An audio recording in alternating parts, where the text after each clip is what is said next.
Alrighty, welcome back, ladies and gentlemen.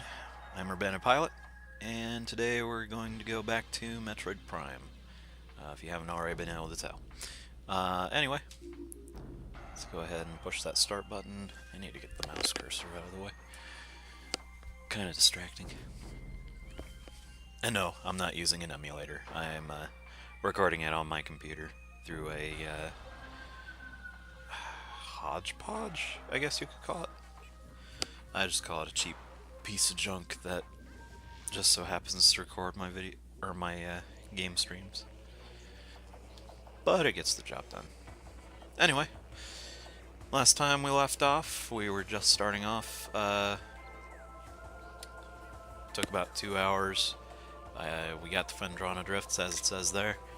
I believe we are going to be picking up the Ice Beam? Either the Ice Beam, or we're going to be going into a rather spooky area. Let's go ahead and jump right into it.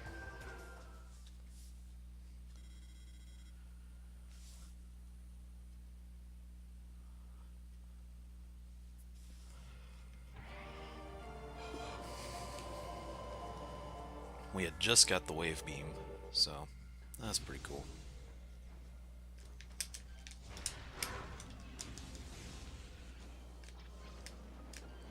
And we just woke up the babies. Never a good sign.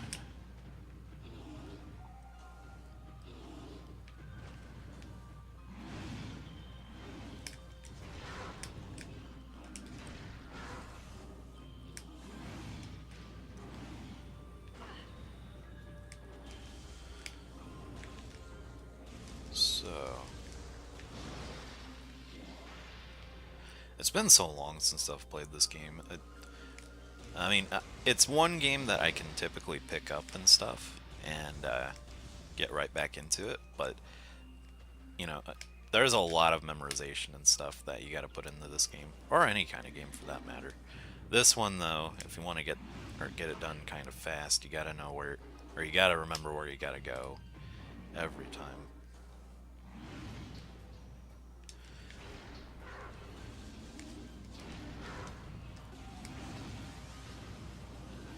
And unfortunately, I vaguely remember.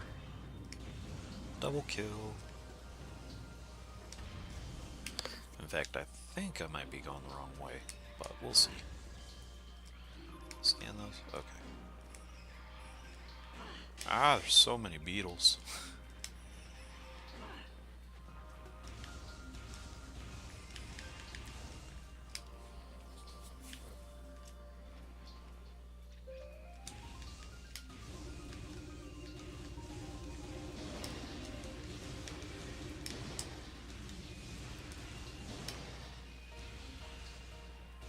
Gotta admit, I was really looking forward sorry, can't talk today. I was really looking forward to today's stream today. I almost didn't think I was gonna be able to do it, because at work I have online stuff that I have to participate in for e-learnings and stuff, and I think I ended up registering for a class on Wednesday. There's a interesting research entry there. But I thought it was gonna be today. Apparently it's next week. So there may or may not be a stream next week. I'm hoping that I'll have enough time to get a little bit of gameplay in though. But we shall see. Supposedly the class takes like 3 hours to do. It starts at 2 o'clock though. So if anything, I might be able to get in like a really short stream. But that's about it. Did I go the wrong way again?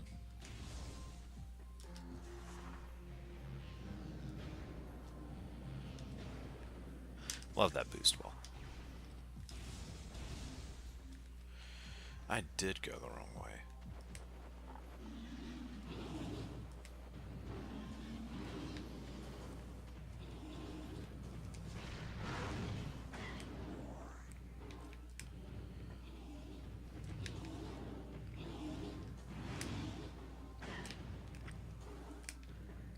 know how he hit me. That kind of scared me.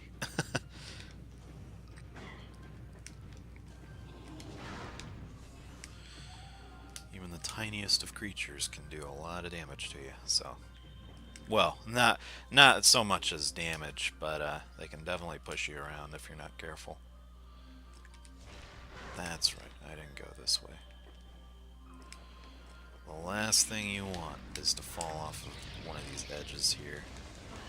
So that totally takes out a lot of your progress. Or it can, anyway.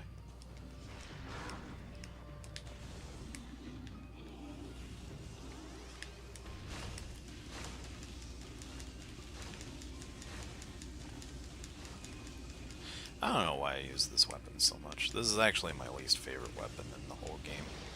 It's not very strong. It's good for stunning certain enemies, but, you know, just firing it like I am right now, it's got very limited rate of fire, which isn't always ideal for certain situations. And,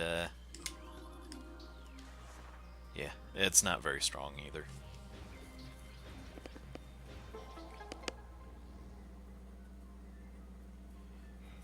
Anywho, here's a puzzle. So, we have to open those things up by rolling into those spin thingies, spinners, I don't know. But that opens up those, and then we have to go to this bomb slot and turn on the water. And that's going to fill up this area with water, so those platforms raise up, and then we can jump all the way up there. I think that's how this works anyway. I could be wrong. It's been a while. I think we're going to end up doing it twice, though.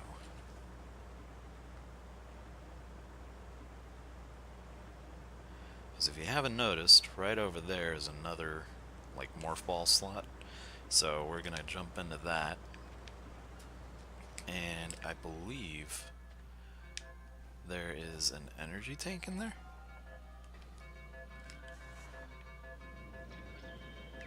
Yep. Can't go wrong with energy. Only downside to that is we have to do all this over again. But at least we get to see water effects on Samus's visor. That's pretty cool.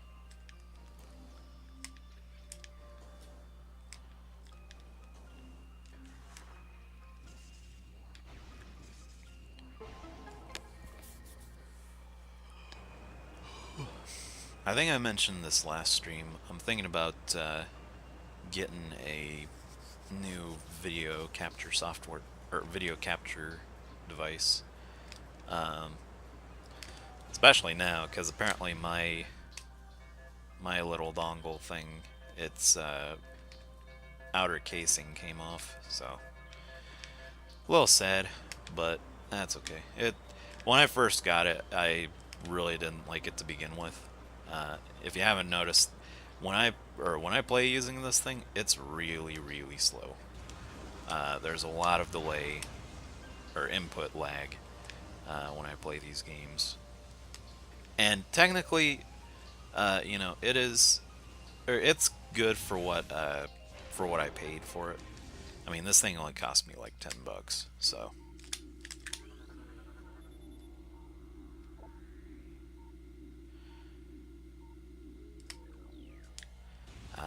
That's gonna, or these tell us what's coming up. But anyway, I'm thinking about getting me a somewhat more durable one. So, thinking along the lines of Elgato or something like that. My L trigger wasn't working there for some reason. Weird. But I hear that Elgatos are the preferred video capture software. Oh, before I get back on that. So with these sentry turrets here, let me scan that. Okay. I want to make sure it wasn't one that I'd already scanned. With these, if you have... Whoa!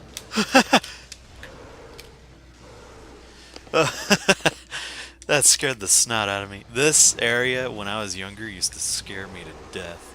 All because of that one little thing.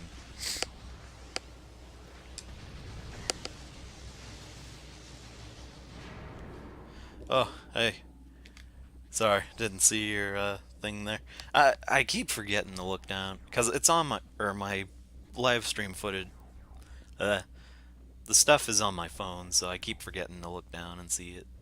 But hello.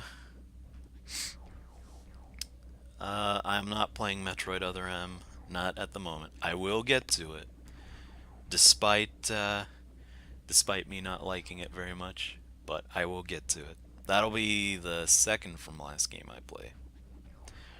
So, and no, it is not the best game. I hate to burst your bubble, but it's not. But anyway, I don't think I showed it off. Dang it. If you charge your wave beam at one of those turrets, like other enemies, it'll stun it. But with those or any other mechanical stuff in this game, if you overcharge it with energy, it'll like go haywire and it'll just spaz out and die. It's really good for those turrets, but it can also come into good play for drones, which we'll see later on. That one just happens to be a lot stronger than the others. Take care, Geraldus. See you next time.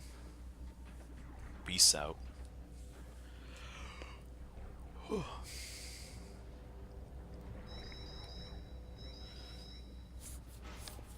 There's a very angry looking drone. And our encounter with fully readied space pirates, minus the one that we ran into earlier that scared me to death. Like I said, this area used to scare the snot out of me as a kid. These guys, they are just the craziest. They jump from the ceiling, they're really fast, and I don't know, they just look terrifying when they come out. Plus, they have blasters and a scythe. Or, not a scythe, whatever that thing is on their arm. But anyway. No, those ones, they're okay. That one that we saw in there, though, that was a shadow pirate. The difference between those two is the difference between that one and the ones I just fought, the one that was in that first room, the shadow pirate, they can turn invisible. Oh, hey, I won't be there Monday night, because of work.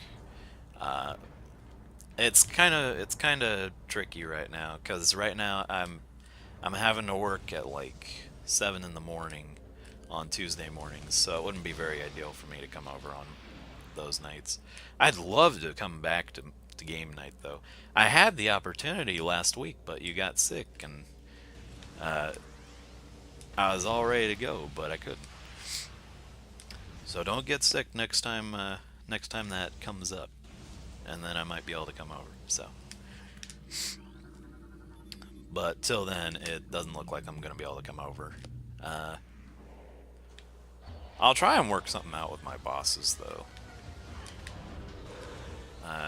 But right now, we're kind of figuring out what kind of work I'm going to be doing. They want to get all of us into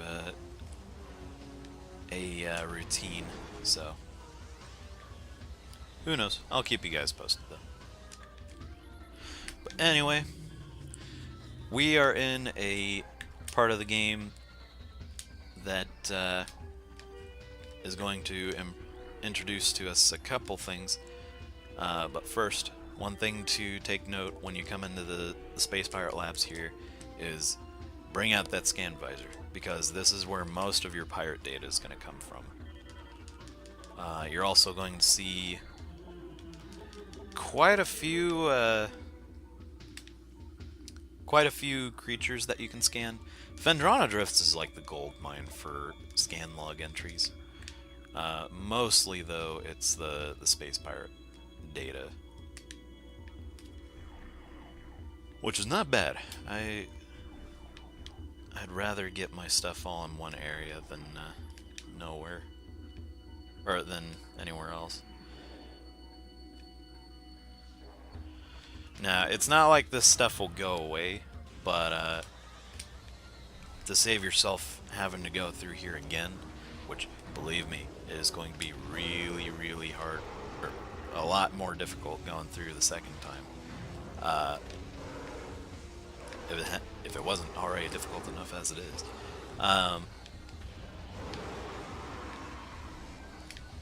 He just disintegrated. Whoops.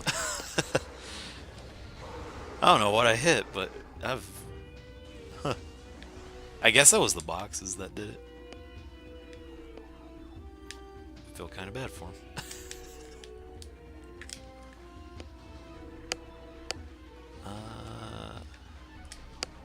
I think I might switch to my wired controller. See if I can make this guy shoot him. Nope. Doom this is not.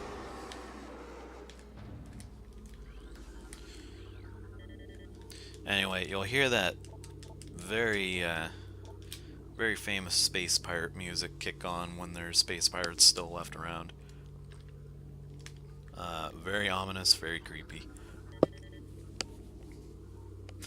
And this isn't even a horror game, so...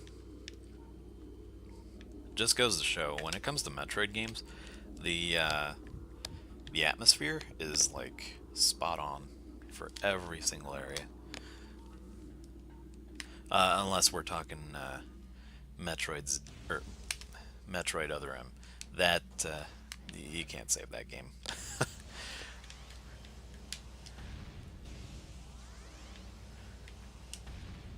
Much to my friend's dismay.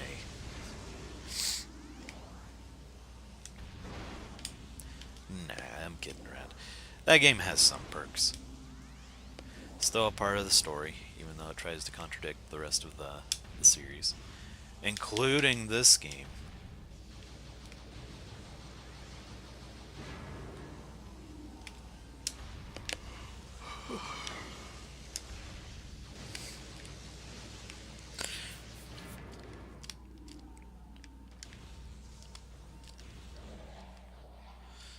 We're getting a new item in here, and a jump scare.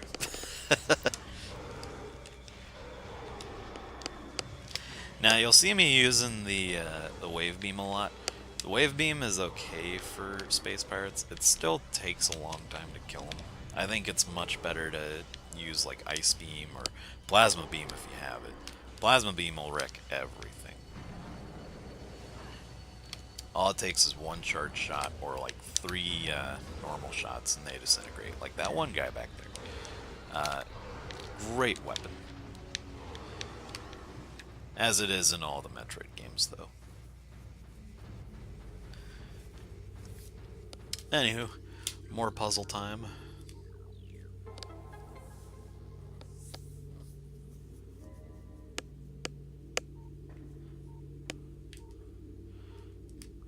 Guess I got stuck in time there. Remember to scan that pirate log data, and there's gonna be some scan logs here too.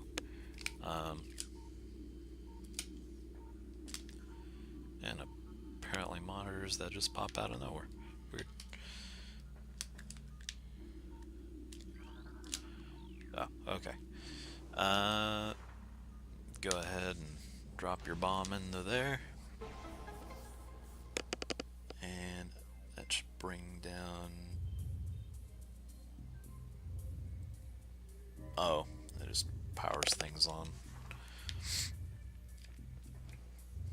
I guess this isn't so much a puzzle so much as it is just a means of progression.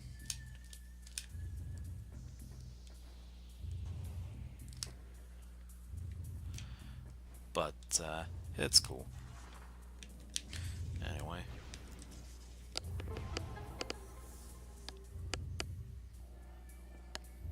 That powers the thingy there. Now we get to go down and do some spinning.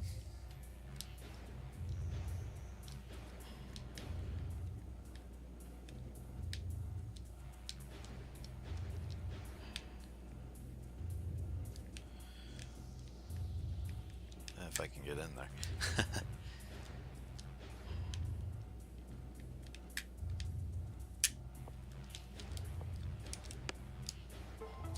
Samus was a fidget spinner before it was cool. Just so you kids out there know.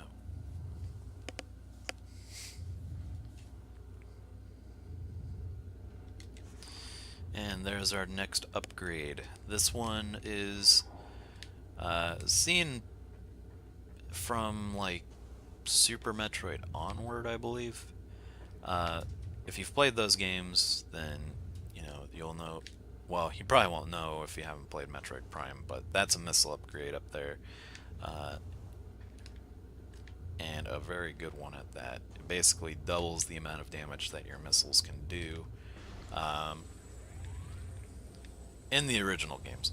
In this game, it acts more so as an upgrade to your power beam, which involves missiles. This weapon is called the Super Missile. So, the way this weapon works is you charge your power beam up, and then you hit the missile button, and that will unleash like this massive, massive missile. Very cool.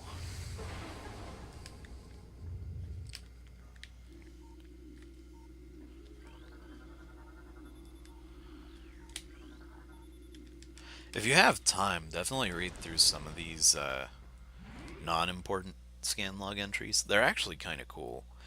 They don't, well, they kind of add a little more to the story.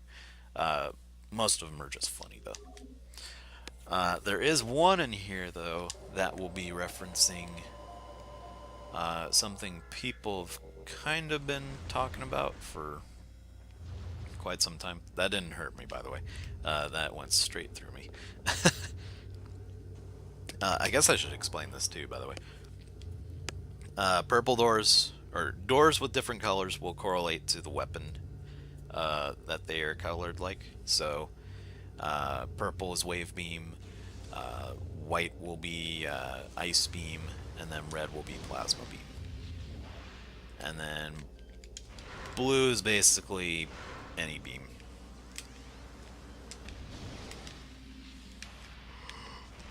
And missile doors are just missile doors.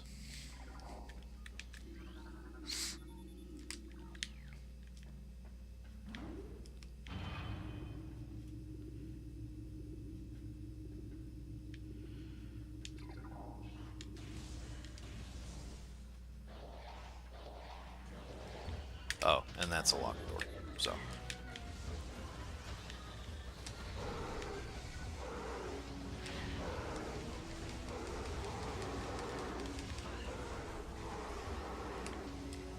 I guess he electrocuted himself.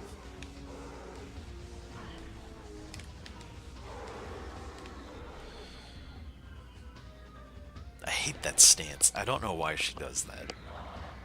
I guess it's supposed to be like a form of surprise or whatever, but it just looks like she's like doing this brutish looking thing.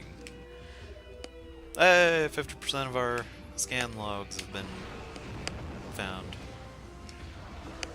I just took a barrage of missiles to the face.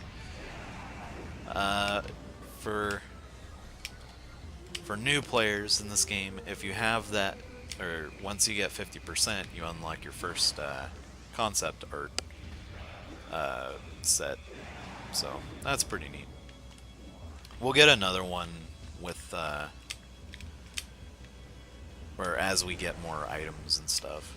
That's basically what unlocks everything in this game, or what unlocks all the bonuses and stuff in this game, is collecting items and getting your scan logs, which is why I personally find this game a lot more fun to 100%. All the games are pretty fun in their own right to 100%, but this one unlocks like pictures. Uh, Actually, that's about it. It doesn't really unlock anything else. Metroid Prime 2 will unlock multiplayer maps, even though the multiplayer isn't all that spectacular to begin with. Should show off that super missile, by the way. That was a complete waste of 5 missiles. uh,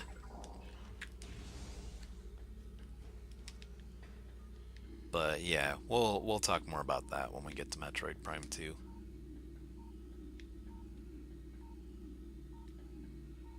Oh.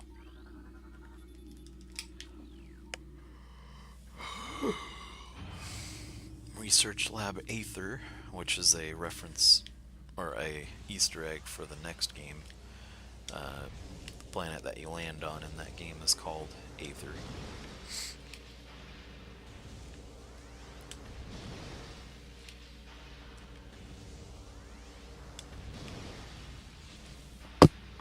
Ouch.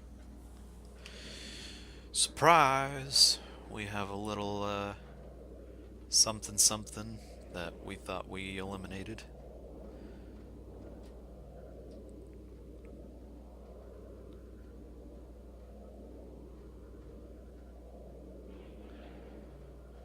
Well, thank goodness it's encased in glass. Let's scan that bad boy. So we have him in our database. Oh no, he's out. Oh, get away. No, fortunately in this game they do away with the original idea of using Ice Beam to kill him. By the way, jump scare there. In this game, all you need is the power beam, or any kind of beam for that matter. Plasma beam surprisingly does a lot of damage to him. I think that's a one-hit kill. I just fell into a mess of trouble, by the way. But yeah, I don't know why they decided to show the Metroids up so quickly. I think it would have been more appropriate to wait till after you get the Ice Beam, but that's alright. So here's a cool thing you can do with the Metroids, by the way. Since you're going to see a lot of them, you can free them by using a missile, and then they'll attack other enemies. So you can get them to attack the space pirates and stuff. That being said, once they've finished off the space pirate, then you have to worry about them coming after you, like he's doing right now.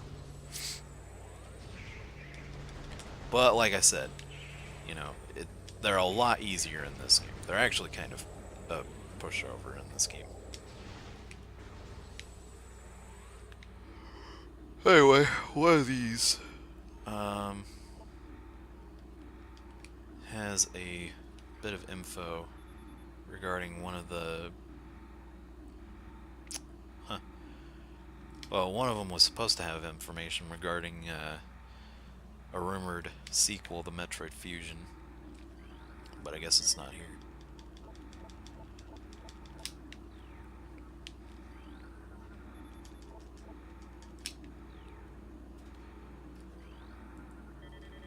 But hey, there's still a lot of pirate log data.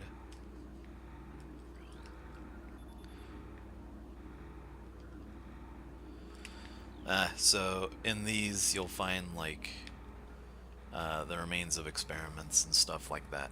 Basically, space pirates are like scientists, very dangerous scientists, and they will, and this whole operation that they're doing here is them just, you know, experimenting with this new material that they found called Phazon. You'll see more of that as we progress through the game. But for right now, we got an energy tank. And the Metroids have like a big role in that experimentation. Originally, they were using the Metroids as like a weapon to take over the galaxy and stuff. Now they're kind of using them as research, which, to be fair, seems pretty reasonable for them. I mean, you want to make them, or you want to get the best out of your little doomsday machines. These are a different variant of the beetles from the Talon overworld. Ooh, this is where it gets real spooky.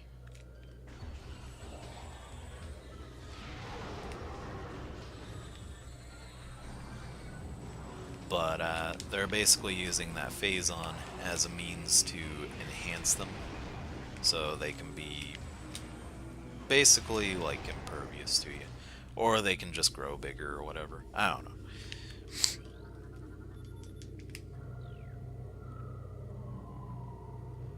Anywho, here's another segment of the game where you're going to be doing a lot of scanning. We're looking for 3 power conduits or whatever to shut that force field down for our next upgrade. Doesn't take too long. It's not a whole lot to expect.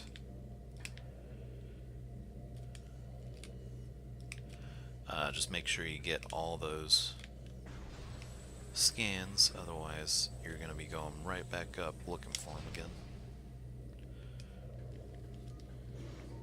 And I don't think your character likes to walk around that much.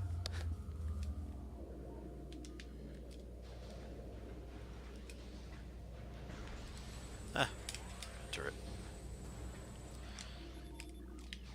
I keep scanning the turrets because I know that there's an upgraded version that you're gonna find later on. I'm pretty sure it's not here though. Wow, that did not go as I had hoped.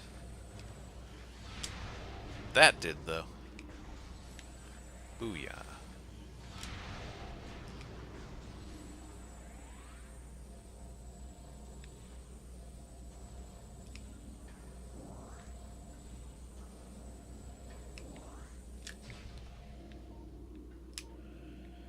And this should be the last one that we have to scan, just making sure there's no pirate data to look around for. But there's not. Now with that turned off, I do want to show this off real quick. You'll see a lot more as the game goes on, but this is one of those ice beam doors, so we'll be getting that weapon next. But for now, we're gonna go mess around with this new visor that we got. The thermal visor. This one's pretty fun, although, unfortunately, for the sake of actually having a purpose in this game, we are going to be losing the lights in this entire area. So we're going to be seeing the rest of this area like this. And those guys like that. This is where the game gets kind of tense. And with this controller, for some reason the lock-on's not wanting to stay engaged. I might need to clean this controller after a while.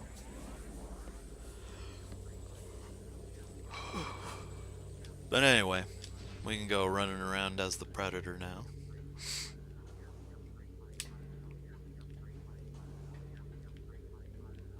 Insert clicking noises if you wish, but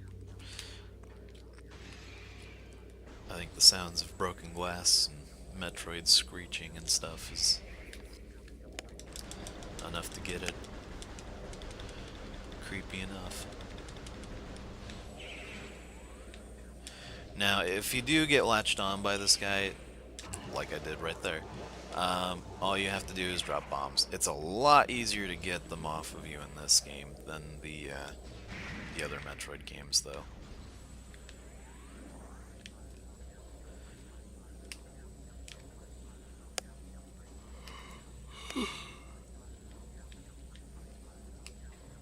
While this visor is predominantly used for seeing through the dark and stuff, it does come into use whenever you find like an invisible enemy or something like that.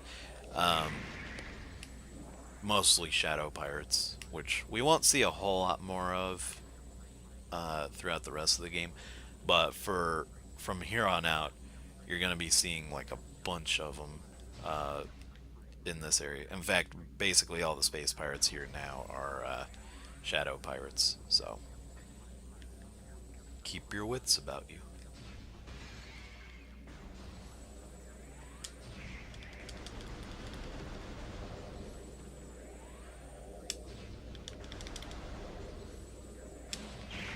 Whew, that was close.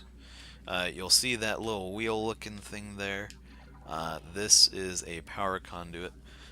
If you look over here, you'll notice that this door isn't on. So, whenever you see like one of those little circle things, that little white thing there, above one of these doors, depending on how many there are, will determine how many of these conduits there are. You don't have to be in visor or in a thermal visor to see them. It just makes finding them a lot easier. Plus, you can lock onto them. But once you shoot it with your wave beam, it powers it on, and yeah. Be sure to scan these. There's only so many of them in the game, and definitely use the wave beam to your advantage, because those, if you use any other beam, they'll basically like freak out and just spin around shooting their gun everywhere. With the plasma, keep wanting to call it the plasma beam. With the wave beam, you don't have to worry about that. They will drop dead in their tracks and just explode on the ground.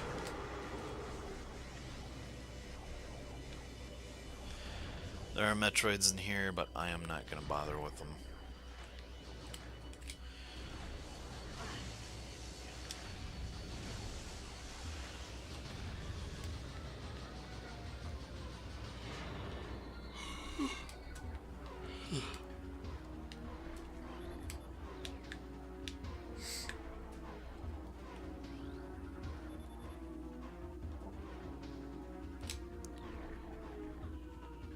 Just want to make sure there's no pirate data I'm missing here.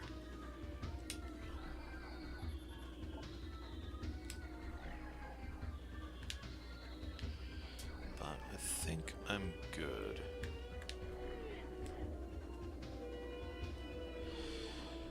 And even then, I'm pretty sure I'm going to be...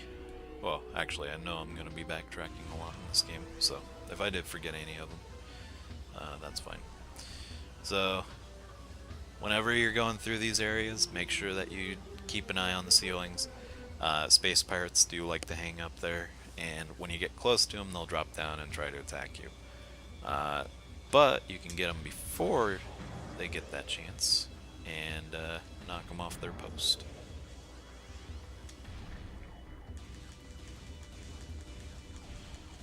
And then if you're lucky enough, you can get them stuck in the corner like that. Because the AI isn't all that great. Though when it does work, it works well.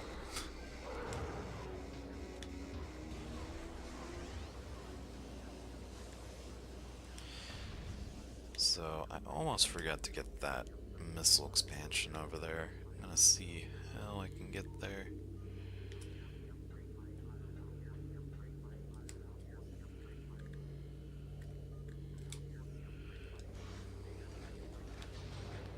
Okay. I totally forgot about this area. So,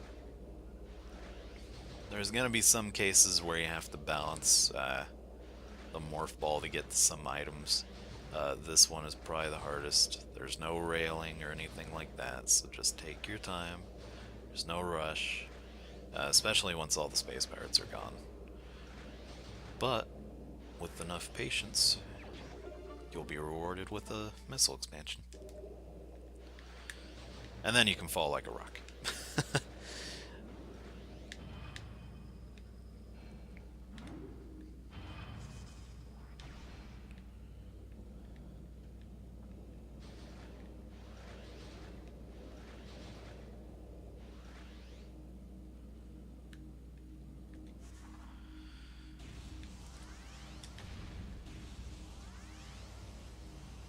He's charged up. That was really weird. It's like he was thinking about it, but he wasn't too sure. There's a pirate data we missed. So basically the rest of this area is just retracing your steps so you can get out of here. Pretty boring if you ask me. Though as a kid, like I said, this area like scared the snot out of me. So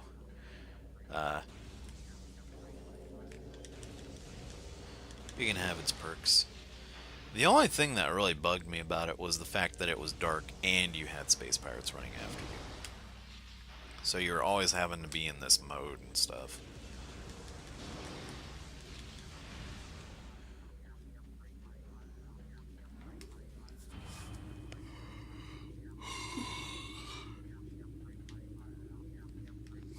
And seeing something that's red and angry as heck coming after you at that kind of speed definitely puts you on edge.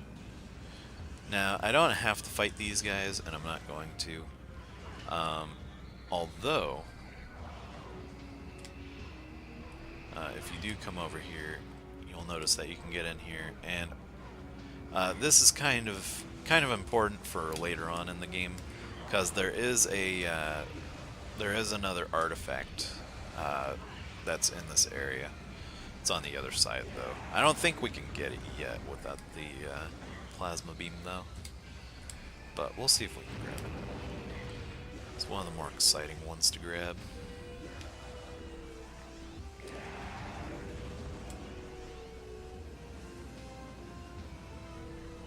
There's more.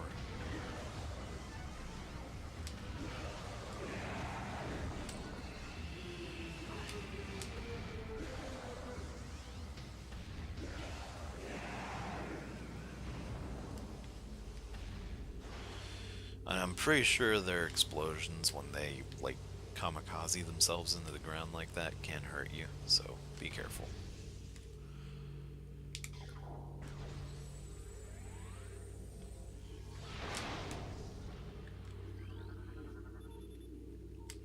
Yeah, we're gonna need the plasma beam.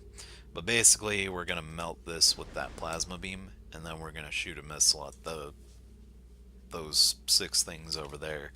And that's going to cause that little pillar in the distance to fall toward us so we can go and get our item.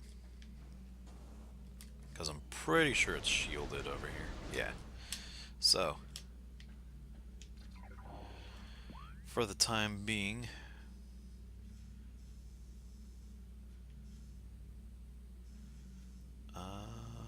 which way are we going?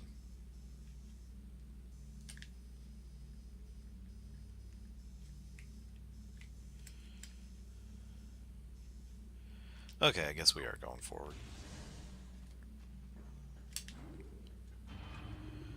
Hop in here, take this down, and then turn on that visor again, because it's going to be dark.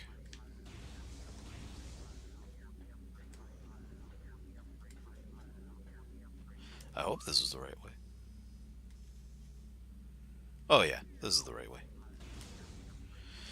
I also forgot to scan some things in here, by the way. Be careful of the space pirates. There are some in here. Right down there, actually.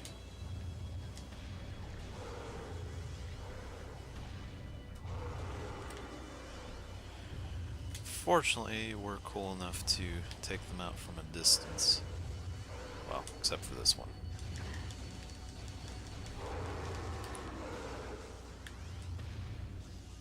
But he's not a problem anymore. Anyway, scan some things. That one wasn't important. Although it's kind of cool to scan some of these things. In fact, this one is actually a Easter egg to the next game, kind of foreshadowing. Twin Tubula, I think, was what it was called. Twin Tabula. Mass 4.1 trillion teratons. Or teratons. Don't know how much that is, but I don't know. Profile. Planet is best known for twin fever, a disease caused by a viral strain native to twin tabula. In the early stages of the disease, victims suffer from double vision. When the twin sight fades, the victim is near death. That is a reference to the next game because the next game is kind of gonna revolve around something like that. Um, basically, uh, well, I'll save it till we get to that. It's a little hard to explain. This planet here is, if I think it's the one that it is. Oh no, this is just Talon 4. So here's the planet that we're on right now. And I believe, nope. That planet there is one that should be familiar to us. That is Zebes. The planet's crust is primarily earthic ore, making it ideal for subterranean construction. A Class 19 planet, Zebes is inhospitable to most bioforms. The world was considered unremarkable until it became a base for space pirate forces. So, pretty cool. It's also this character's home planet, so, or its adoptive home planet. Planet Millennium. Apparently, it's under quarantine, as it is. Its atmosphere is rife with Myterolus, a sentient gaseous global exterminator virus. So we're not going there. But Zebes, I don't think I explained this in the first game.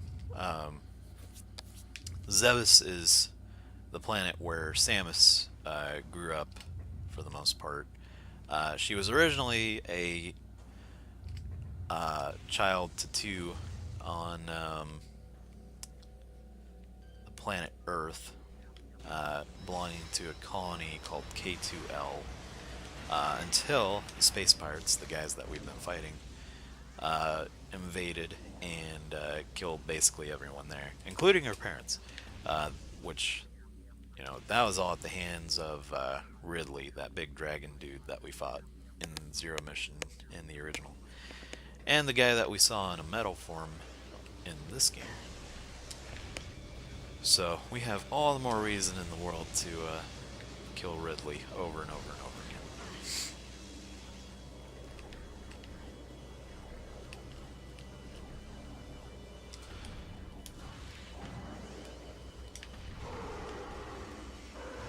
But anyway,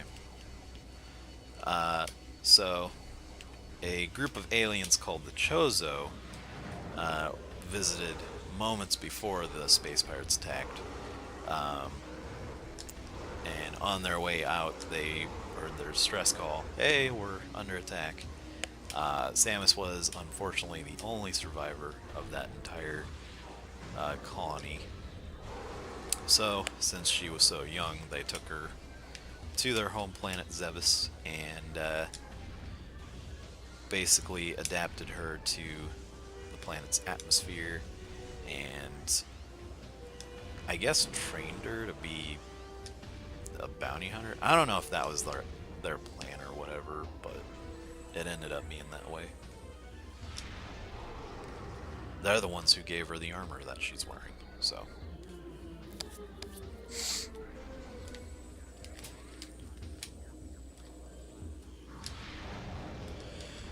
Pretty nifty.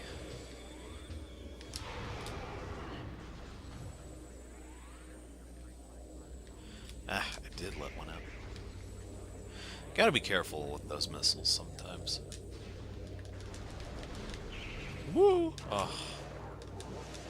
Eventually we're gonna get a bomb called a power bomb, and that's going to be our #1 way of getting out of Metroids.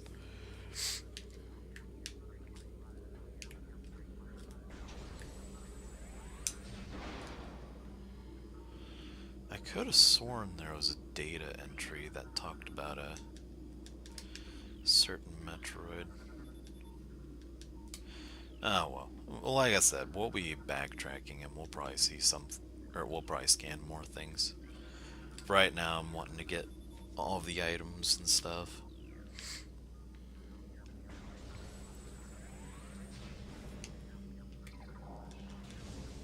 But anyway, that's pretty much the backstory to Zebus and why it's so important. Apart from being the original planet that we visit.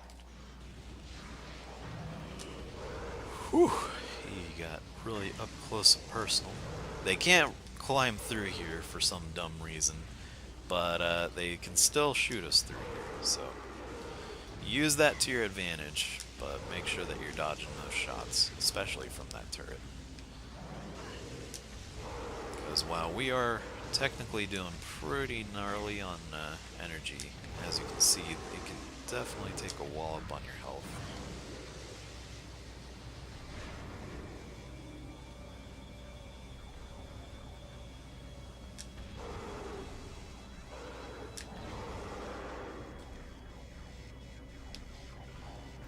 We're gonna be cool and take that guy out the real man way. Anyway, it's not dark in here, but if you take off your visor, it's covered in steam. Not sure what to make of that, but whatever.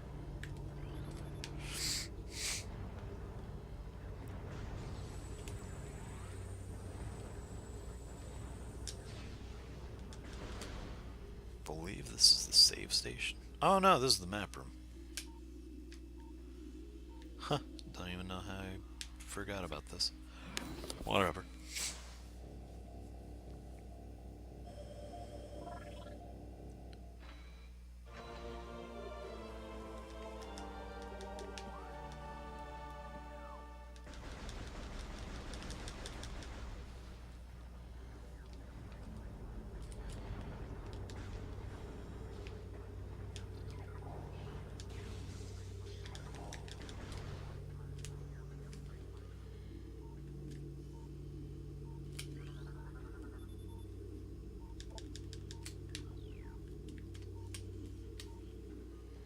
Alrighty. Enough dilly-dallying around. Let's go ahead and jump to our next location. We're going to be going in for a boss fight right after we save, though. Because this boss fight, it's not a hard one, but he can do a lot of damage to you. So, best to be prepared. If you guys have seen Galaxy Quest, then I think you guys might like this boss.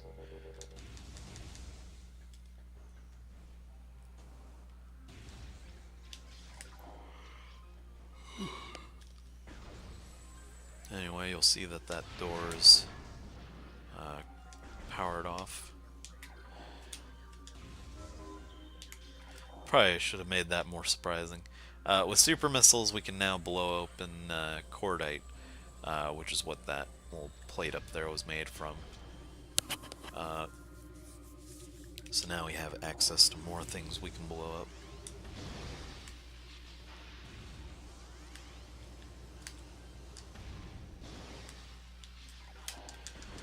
Very nifty, if you ask me. I think there's gonna be an energy tank in here. Could be wrong, though. Ouch. Oh, well, it doesn't matter anyway. Got full energy. Anywho, there's our boss.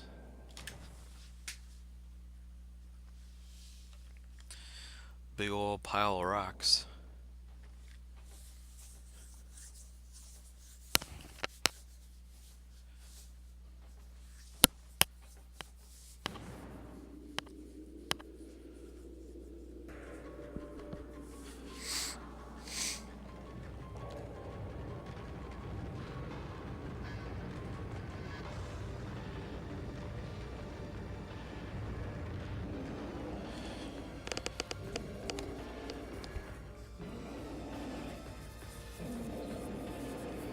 Pretty big and intimidating, but nothing Samus can't handle. Be sure to scan them before fighting, as always. Now, the trick to this fight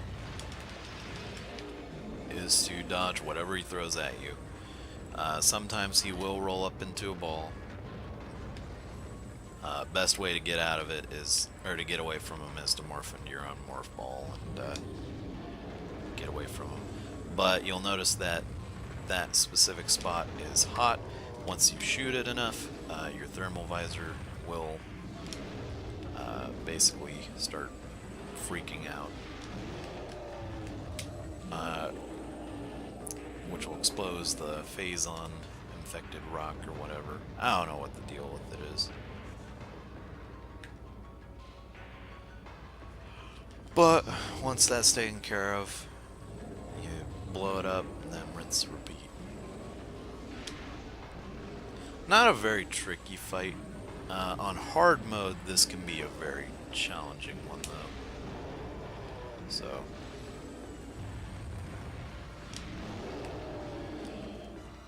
definitely be sure to get your practice in.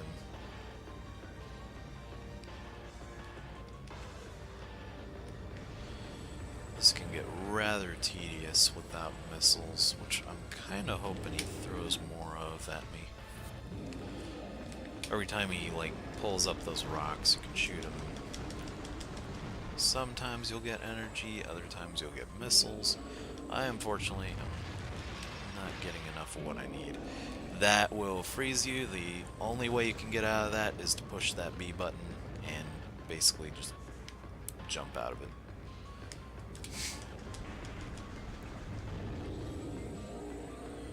Come on, throw more rocks at me.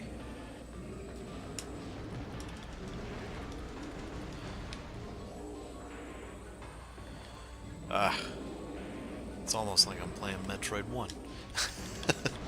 All he's throwing at me is energy. I need missiles, man. You don't even need the thermal visor to take care of his special rocks or whatever. You can just shoot where they, or you basically just shoot around until it starts glowing red. Oh, thank you. Bored there. There we go. More missiles. Come on.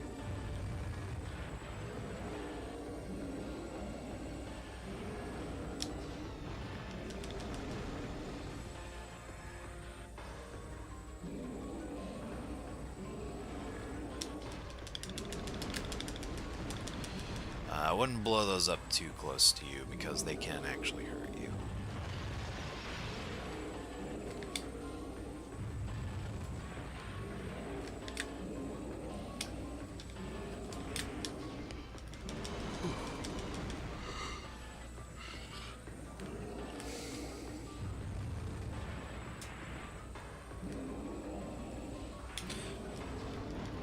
I want to make sure I get enough missiles so I don't have to farm for any more of them.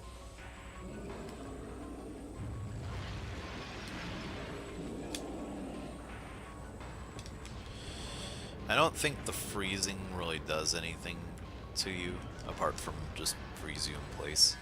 So, if you're low on health, I think that's probably the best, or the better attack to have thrown at you.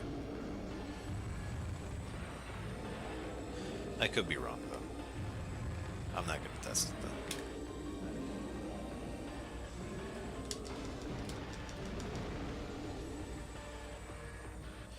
Sounds like a Jurassic Park toy, almost.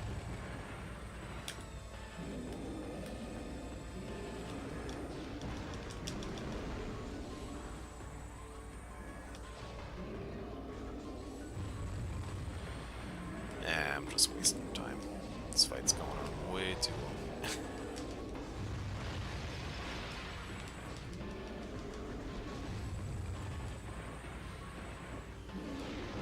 There we go.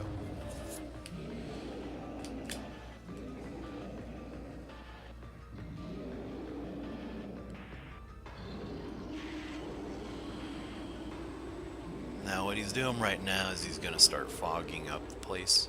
So once that happens, you're basically want to stick are gonna want to swap into your thermal mode just to keep up with them. Obviously, it'll overload when you hit that one rock, but for the time being.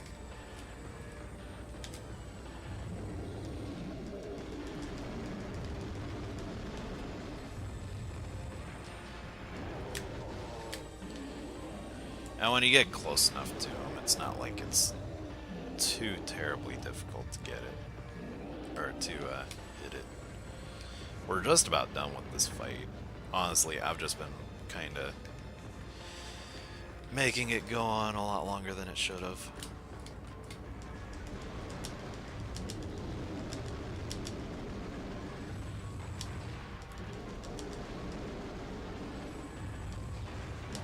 There we go.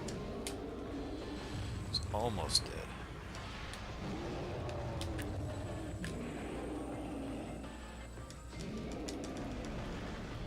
He's gonna morph into his ball again.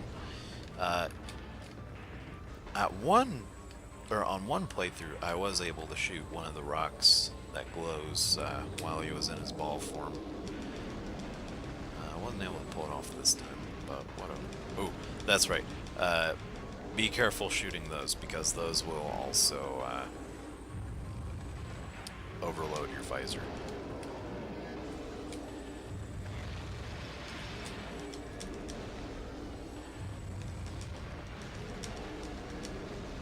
Couple more shots since I'm pretty much out of missiles.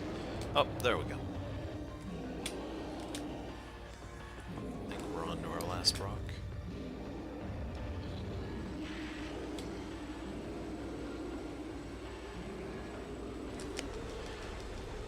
It's not going to be foggy anymore, which is kind of nice.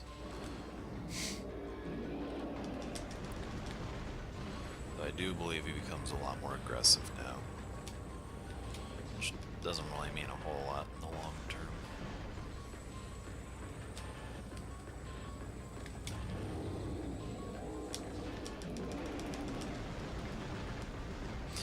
No, he's just going to be annoying and start rolling around. A lot more.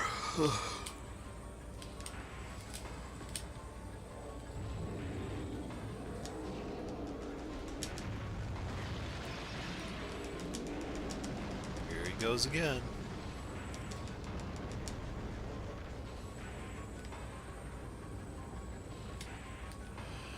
Fortunately, we're smarter than the average rock.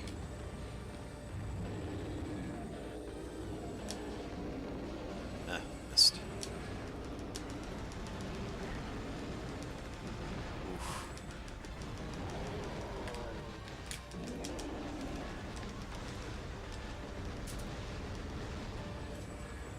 Huh, I guess it doesn't matter where you shoot him while he's in ball form. I guess it still damages the rock regardless.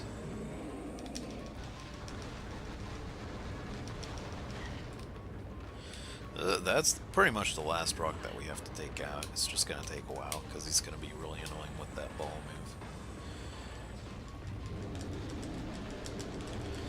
move. Really knows how to spam it. Without missiles, this takes a lot longer than it should.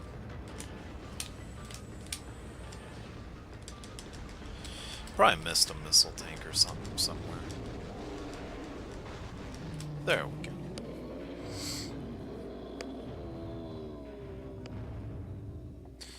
And with one final groan, he falls to explode into a bunch of tiny rocks. And Samus forgets why she's there and gets clocked in the back of the head.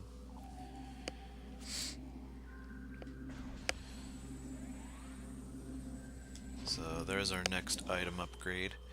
Another morph ball upgrade. This one makes us look kind of like a yo-yo, if you ask me.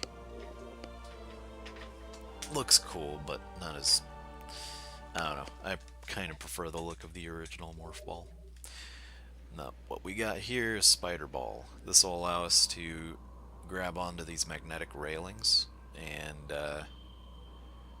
basically magnetize ourselves for more mobility.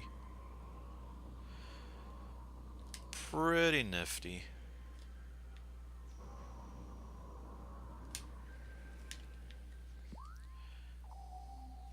Oh, that's just going back there. There's a couple goodies you can get in here.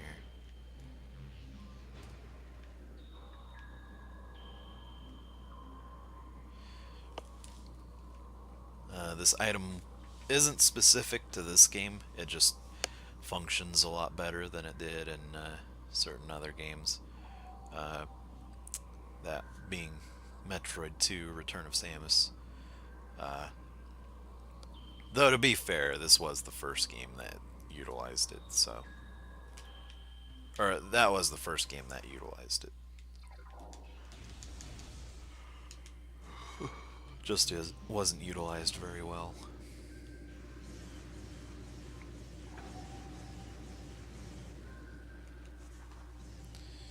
Anywho, there's another way to get to Magmore Caverns. We're not gonna go right into that. Oh, never mind. There's a ice store up there.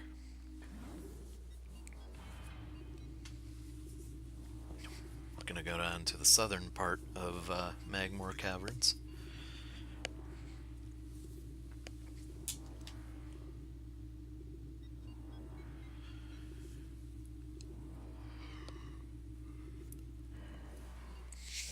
Get ourselves an energy tank, if I remember correctly. When we get Ice Cannon, or Ice Beam, we'll be able to freeze these things, so we won't have to wait every time.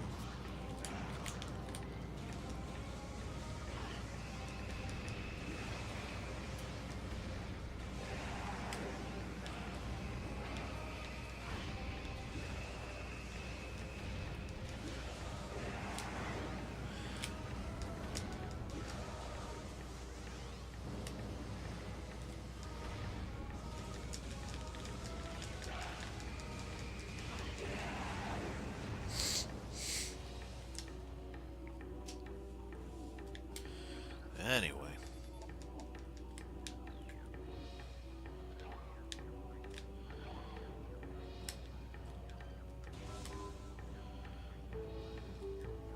Now we get to turn that machine over there on by doing what we did earlier.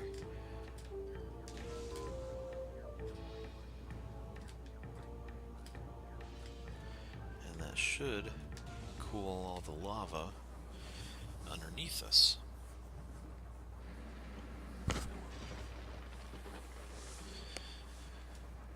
Then we can use Morph Ball to get into these rooms and find all kinds of goodies.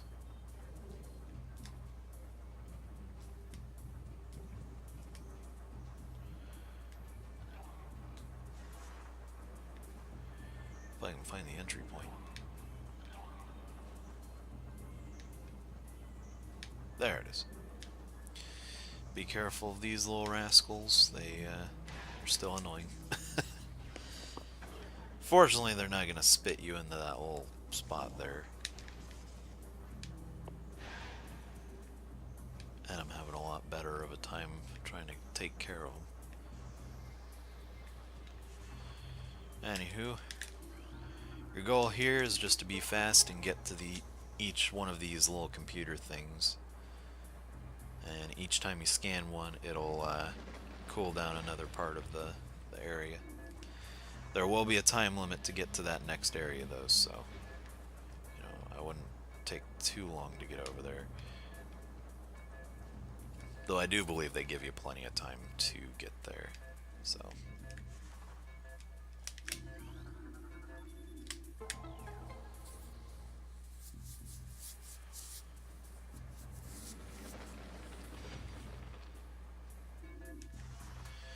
And still under a time limit, get over there and activate that last one.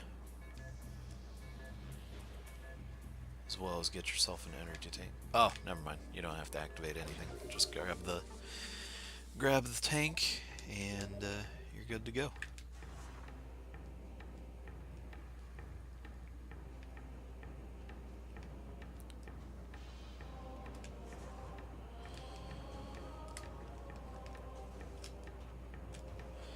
doing pretty good so far. We've got about half of our energy tanks, and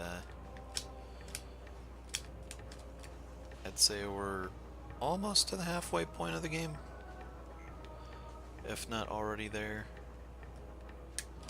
Can't remember for sure though.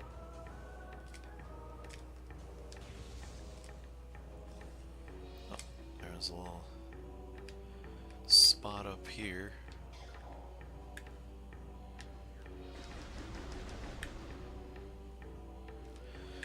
I'm gonna assume this is gonna be some kind of secret for the next visor upgrade that we get. It's gotta be.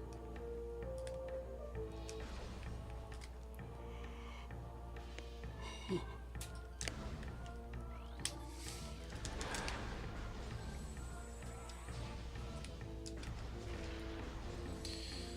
believe this is a super missile section. No? Bendezium, so I'm going the wrong way. It wouldn't matter either way. There's a nice ice beam door down there.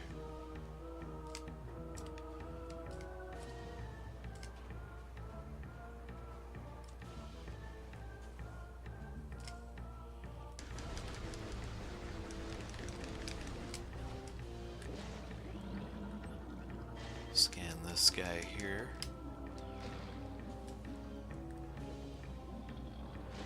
When he opens up again, shoot him, and then jump on top of him. I don't think he gets back up, so I don't think you have to worry too much about him flipping over. Then again, I could be wrong. He's probably flipped over right now. Yep.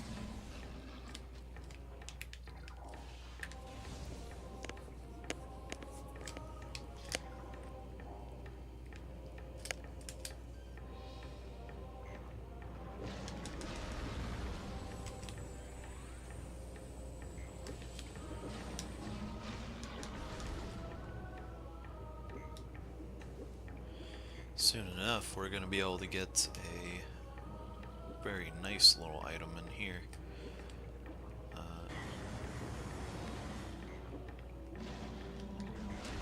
Kind of seeing if we can get to it now.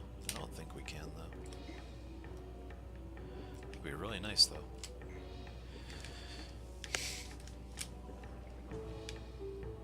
Ah, well, we'll come back.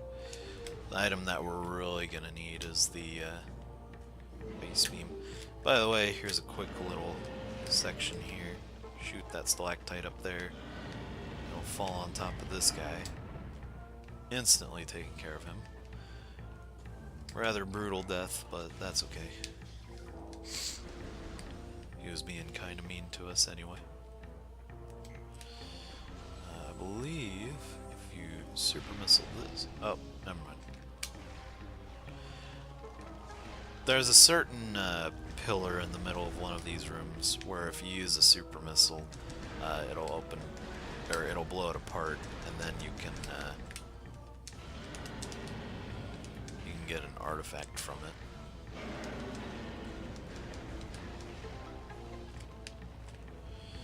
Very handy to know.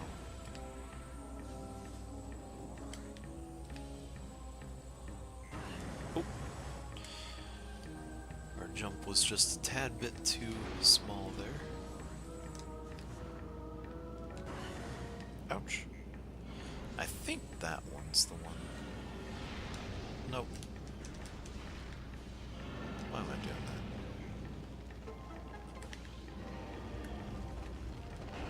that? So that'll fall on him too.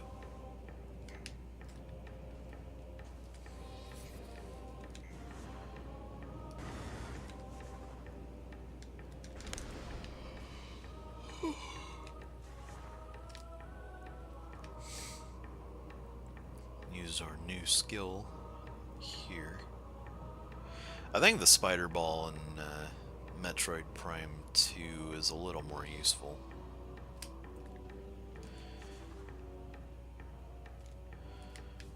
If anything, it's a little bit cooler.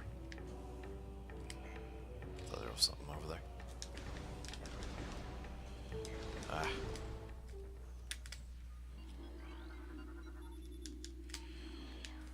go over to Talon Overworld.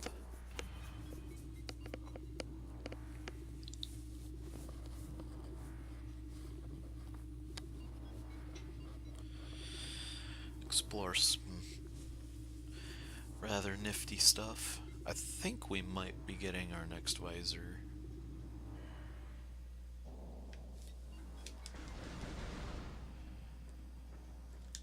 Maybe not. I know there's a missile upgrade down here though. Or, my apologies. Missile expansion down here. There's gonna be a lot of beetles here. Be sure to be ready.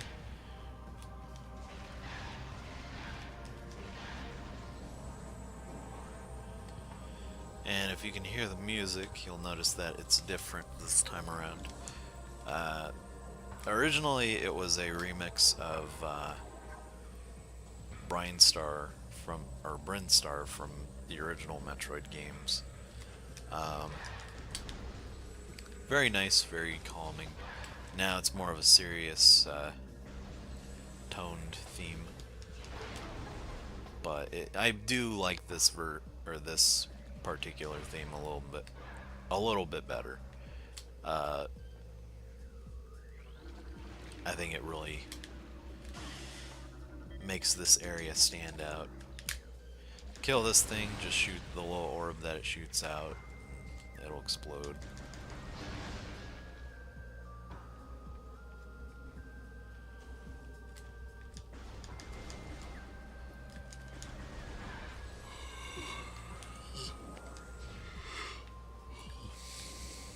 Sorry for all the yawning. Probably making a lot of you guys yawn too.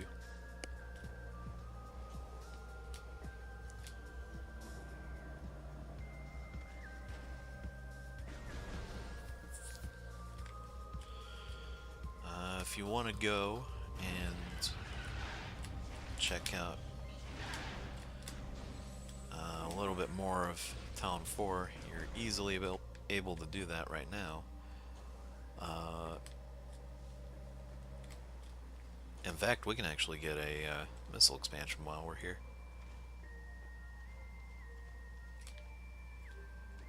Yep, there it is. Right behind your ship the entire time.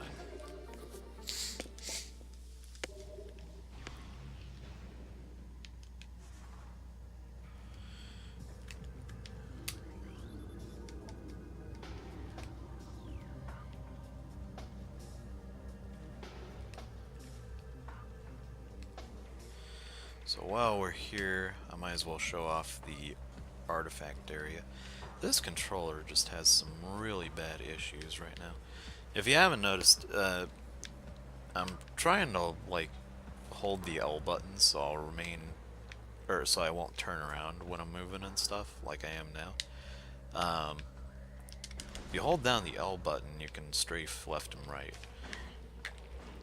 For some reason, it's just not having it here though. It's got something to do with this controller.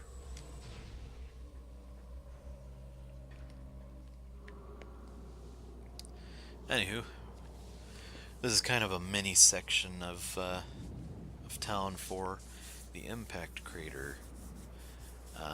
Here is where you will be taking all of your artifacts once you collect them all to get to the final area of the game.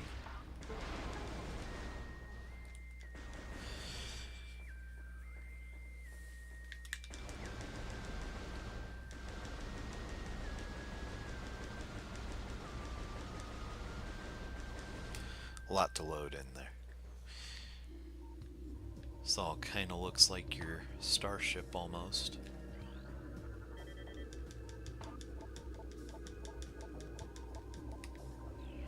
I don't know why I was pushing A through all that. Don't even have to read it. Plenty of lore to pick up. Go down here, the music changes.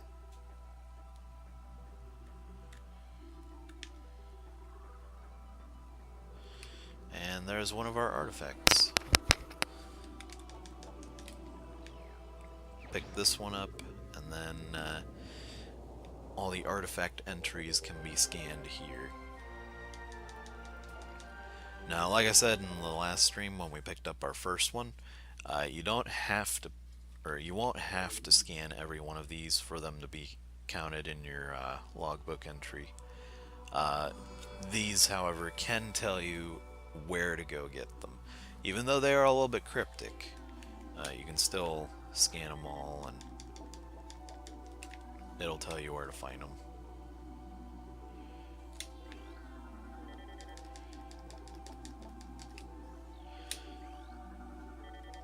I think it'll only allow you to scan a certain amount of them at a time, though.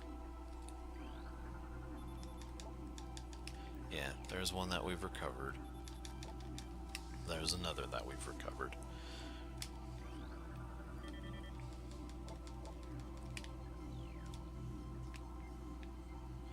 I assume that it depends on what places you visited, because some of them do actually belong in later parts of the game.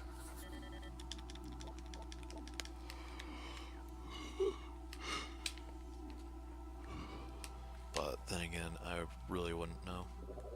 But anywho, go over to your logbook, go under artifacts, and you'll find the ones that we found. So there's one that's in a tall cave, or I guess I'll just read it as it is. A tall cave stands at Fendrana's edge. Seek the unseen entrance at its top and to find the artifact of spirit. Sorry, can't read today. That one is probably gonna be one of our next ones. That one's a little bit cryptic, and you'll see why when we do get there. Oops. Might as well go through a couple more. World. Within the ruins of our home, we honor our fallen elders in a great hall. A chamber beneath the statue holds the artifact of world. We should be getting that one next. Unless we need plasma beam, but who knows. In one of Talon's far corners, a grove of life lies. Reveal the pillar beneath the waves and find the Chozo, or the artifact of Chozo. Life Giver, there is a tower within the ruins where light always shines. Move through the waters there and find the artifact of Life Giver. Wild, a sun chamber high atop our ruined home became the nest of a great beast and a source of corruption. Many Chozo spirits have been drawn to this tainted place. Release their bond to the world to claim the artifact of Wild. And we'll stop there because that'll most likely be another one that we come across next.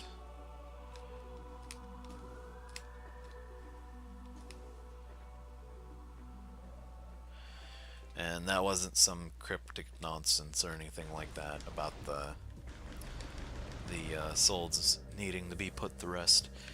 We are going to be fighting some spooky ghosties in our venture here.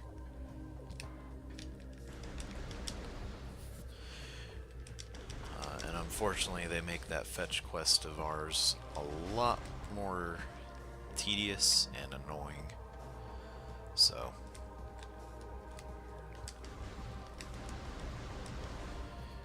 yay.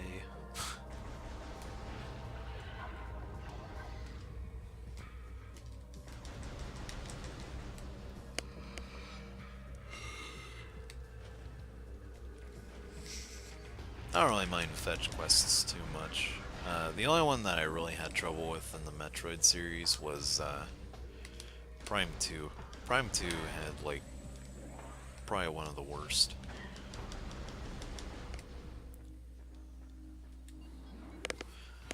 Because in order to get that item, you have to do all these crazy little things and stuff, and there's like 12 things that you gotta pick up. I'm pretty sure there's 12 artifacts in this game, but artifacts you don't have to, or all you have to do is locate them and figure out how to get them. And you can get them along the way, so no harm there. We're not going to worry about him, but we are going to go to where we beat him the first time.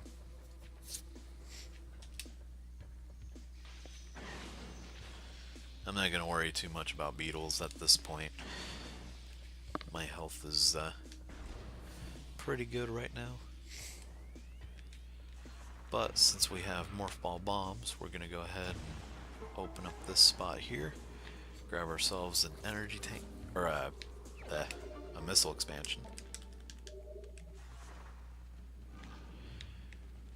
Go right back out. Hopefully that guy won't hurt us. And then we're going to use our boost ball here to become a pro skater.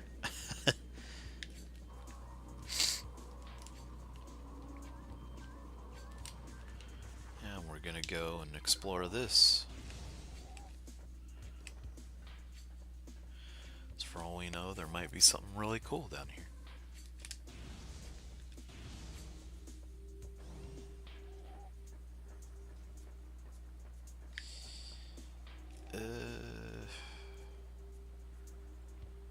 Yeah, there's something kind of cool up here. I'm just trying to determine whether or not I can get it right now.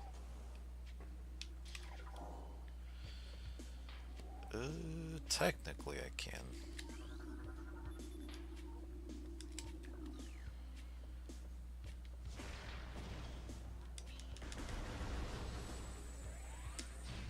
I'm gonna need more missiles to do this.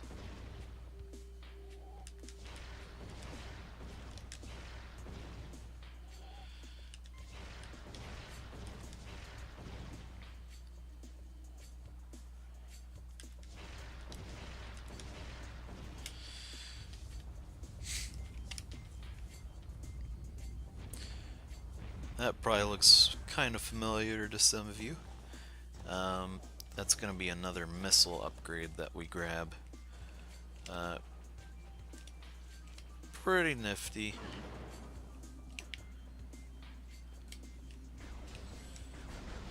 These guys are only able to be destroyed by missiles, aren't they? Hopefully one of them drops missiles. Nope, none of them did. I really should have dropped by the space or the ship before coming down here, so I could really use a missile recharge right now.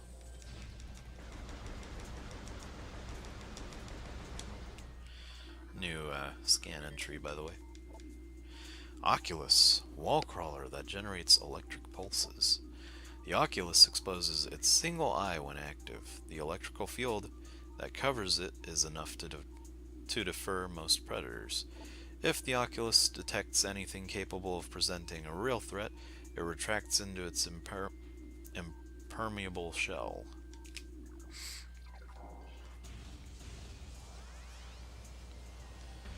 So, theoretically... Oh, never mind. You know what? We'll come back here. I'm not giving up on it yet, but I do need to go get more missiles, so...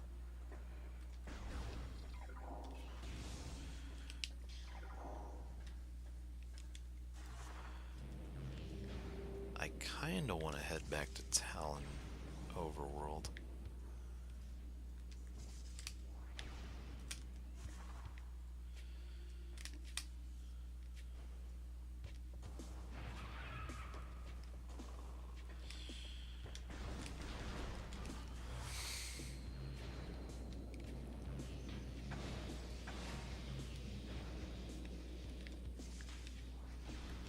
So that little upgrade there is actually pretty handy. It makes having the wave beam a lot more useful in certain situations, particularly in boss fights. Fortunately, this isn't too out of the way.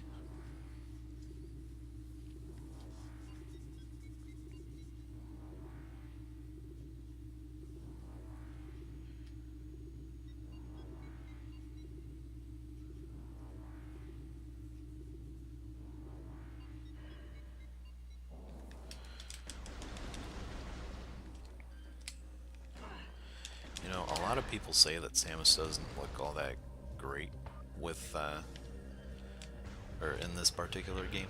I don't know. I kind of like her armor better in this game than Metroid Prime 2.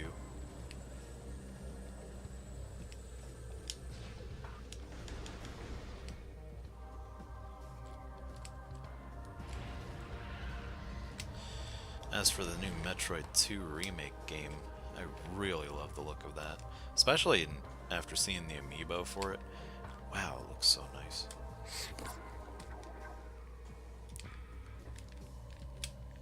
Oh, right.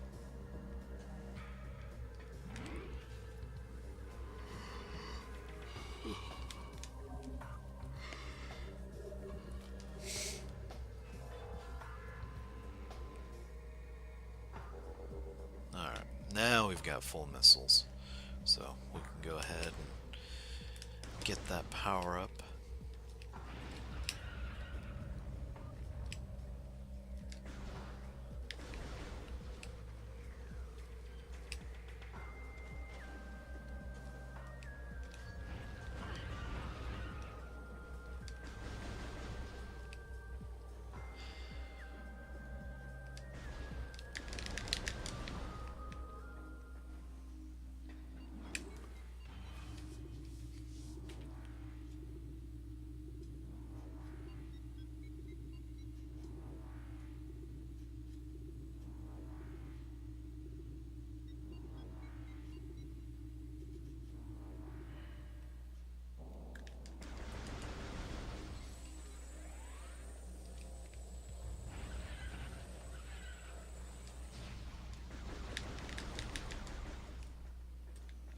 Oh, by the way, before I forget, this little thing here can be destroyed by a super missile. And I believe I can, well, thought I could double jump up there.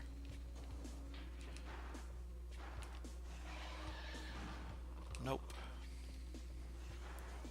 Do I have to grapple jump up there? Oh no, I know how to get to it. Think anyway.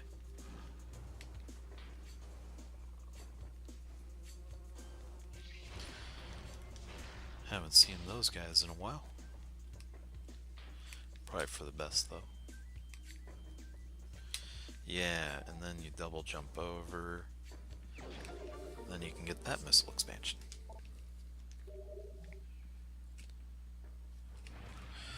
And then when we get grapple beam, we'll be able to get the one up there.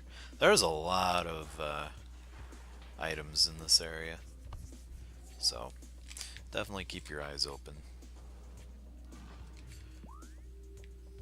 Okay, yeah, there's a door up there. Anywho, we're gonna go get that item real quick. And then we'll get back on track.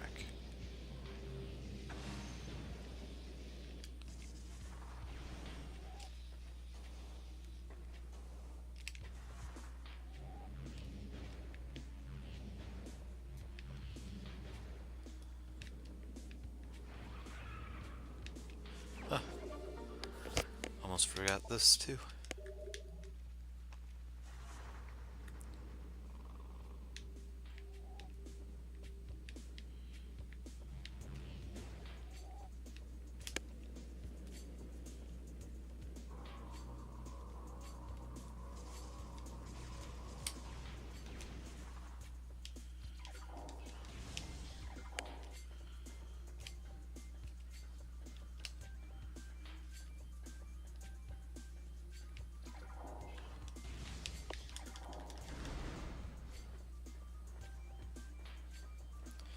And I think since we left the room, we have to do...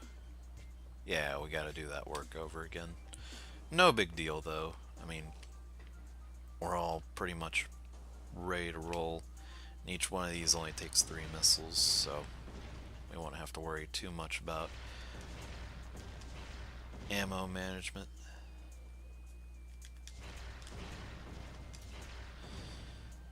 Some of you who may have, or who have played this game, are probably wondering how I'm shooting missiles so fast. Because normally if you just keep pushing the Y button, it has to cycle through, and then you'll shoot your next missile. If you hit the A button right after you shoot a missile, it'll basically cancel out the cycle, so you can go ahead and shoot a missile right after that. Wait for that one, or for those guys to move by, because as far as I'm aware, I don't think anything can truly kill them. I think they deflect all your shots. And that wastes ammo, so.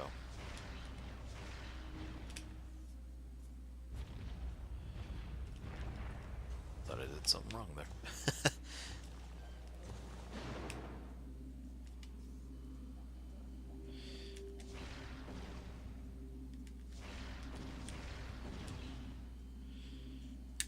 I did scan those, right? Yeah.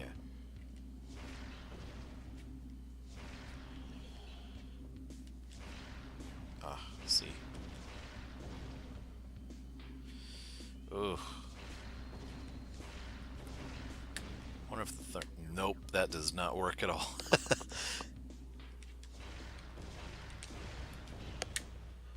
Who would have thought that would have given us some real life properties there? Oh, I missed it.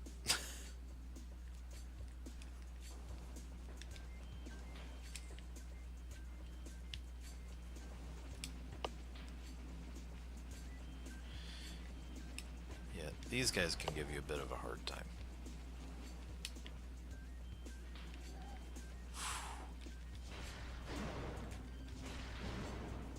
I just want to get up there, man. That's all. Ouch. Okay. Whew. Now just don't fall down. That's all I ask.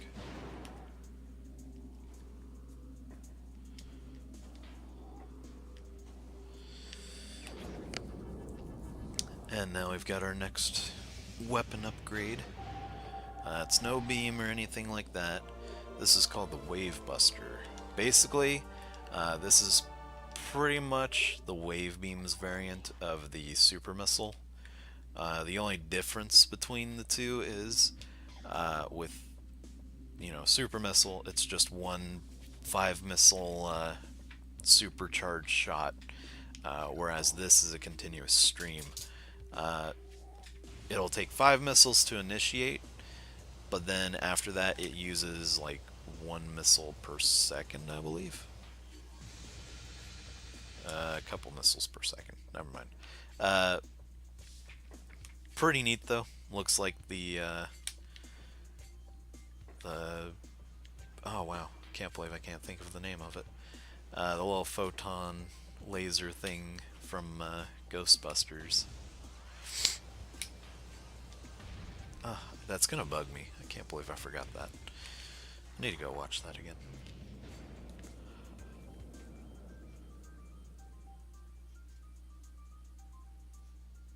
Oh, no worries, man. Mini Savon. Thanks for watching. I really do appreciate your time. Hopefully, I'll be able to catch you next week if I do have a stream going on. I'll have to see though. But take it easy, bro.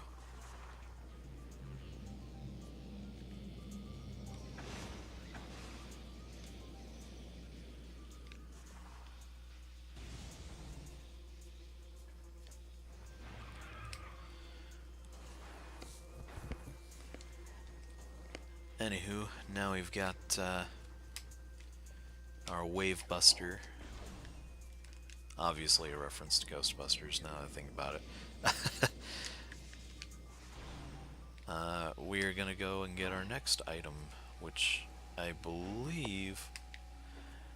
Wow, I only got hit once doing that. That is some fancy maneuvers. Han Solo would be proud.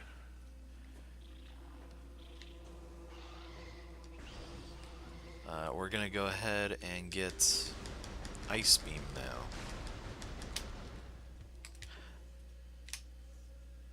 I never realized those were butterflies. Or moths, or whatever they are. That is so cool. You learn something new every time you play this game. I always thought those were like leaf petals flying around or whatever. So cool. I think I'm going the wrong way.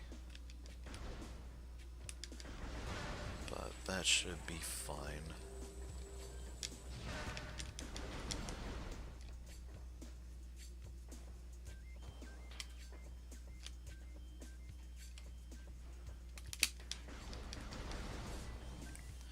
There's probably something cool I can find down here anyway.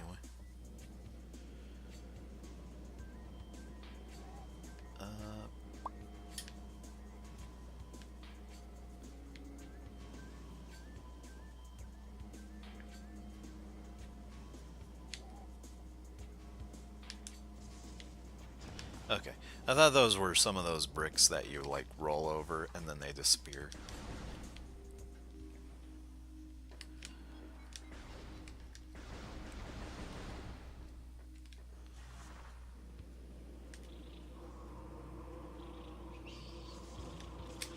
Oh.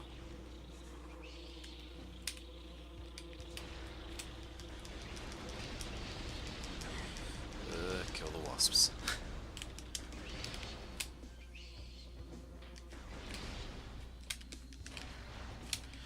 I believe Nintendo Power put it best when they were reviewing Metroid Prime. Bugs so big you can barbecue 'em. True that.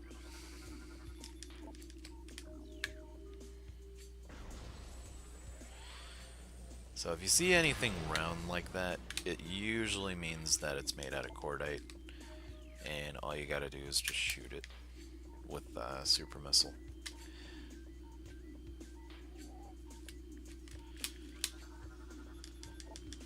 I don't remember what you get going up there, but I know now would probably be a good time to go get it, whatever it is.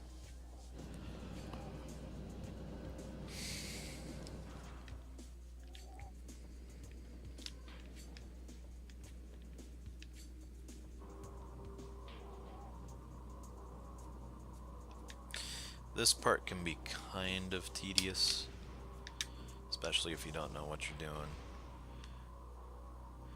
Basically, you gotta time your bomb jumps just right so you can latch on to the next section. And every time you bomb jump, the platform blows up.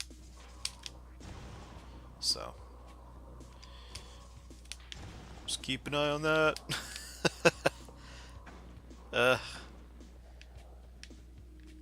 Otherwise you get knocked over by those nerds. Ah.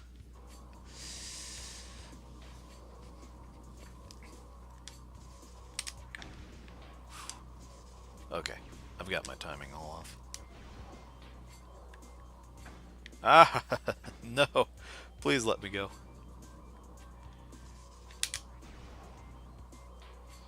This is how I should be doing it.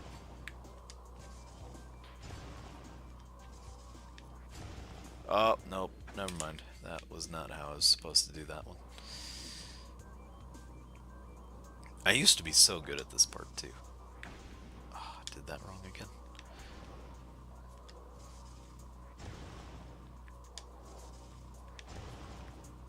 Whoa. Oh, why did I do that? I keep getting messed up because if you push back while you're up there, it starts pushing you forward.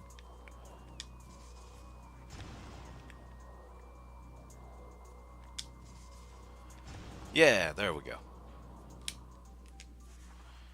It's gonna be very disappointed if, ooh, y'all see that?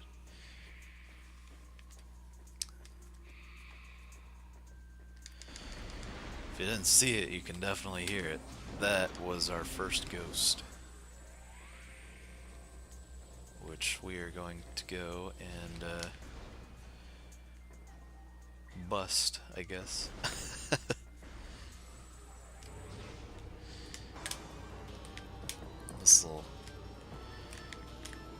get us one of our artifacts. Be sure to scan these guys, by the way. And try not to let them hurt you.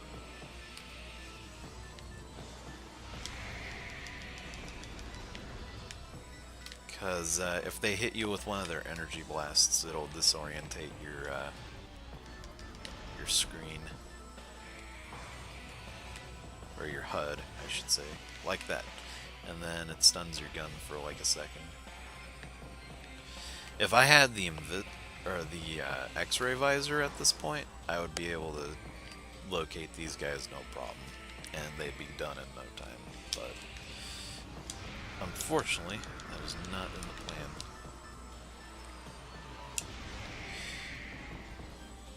Now, Metroid Prime 2 has its own version of this creature.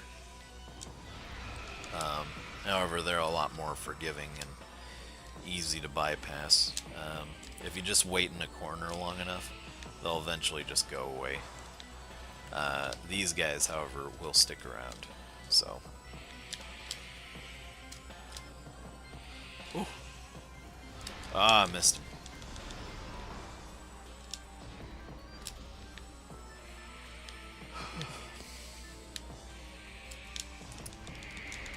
Ask any Metroid fan, and I can guarantee you they will tell you the same thing everyone else says about these guys. They're the worst enemies in this entire game. They're very annoying, and you have to fight a lot of them for certain upgrades or certain artifacts. Mostly artifacts, though. Such as that one.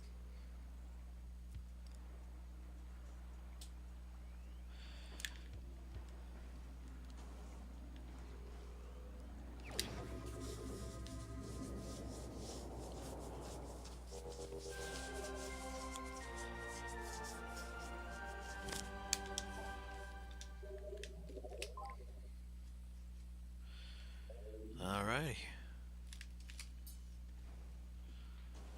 Neat little surprise. Wasn't expecting to get that one. Was actually expecting to get to the ice beam that way, but whatever. Now I can go back this way and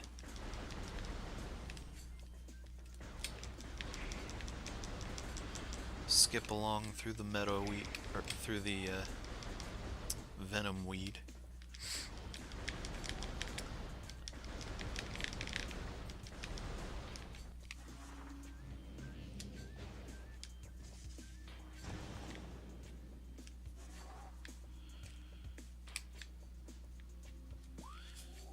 I hope the ghosts don't spawn in here.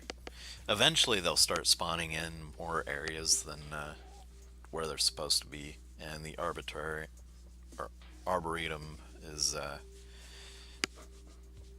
one of those places. It gets really annoying having to fight them in there.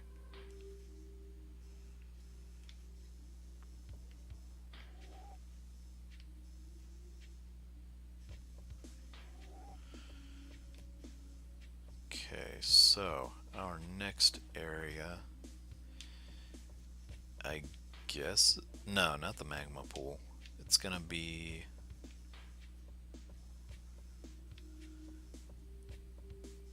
well, it'd have to be in here.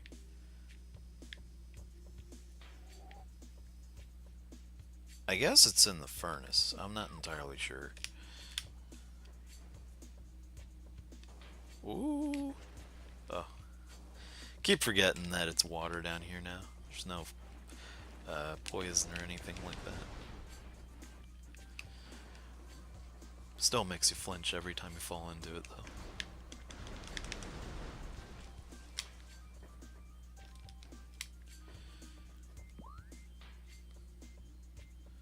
Okay, I need to go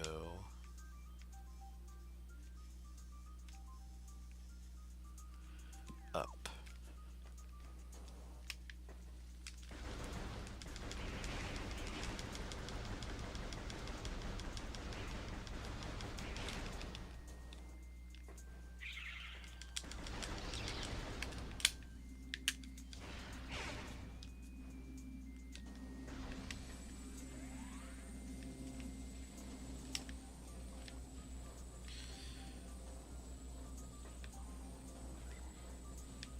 Fortunately, with double jump, you can get up a lot quicker. Oh, and cool little tip. Shriek bats will only attack if you're like right in their direct line of sight. If you're under them or whatever, they're not gonna do anything. I can literally just sit here and pick them off one by one.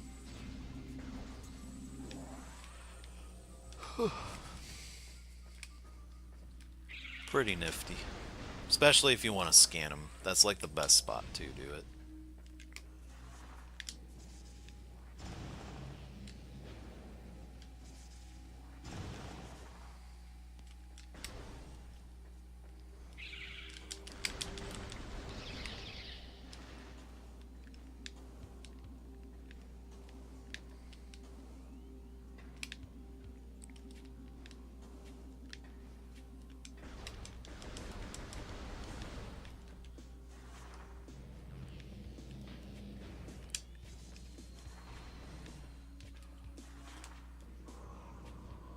Okay, so I am going the right way.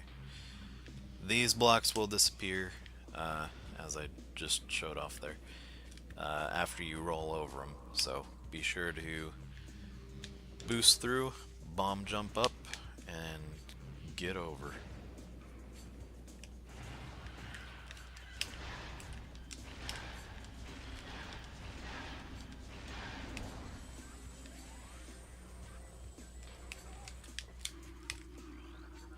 Scan the Chozo lore.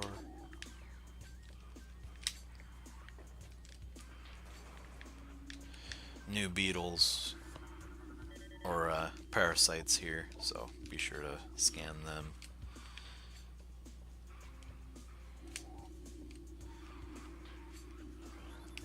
Whoops. You'll see this little, well, there was a door here. That's another sign that it's loading in the room. Music changed, so something's coming up.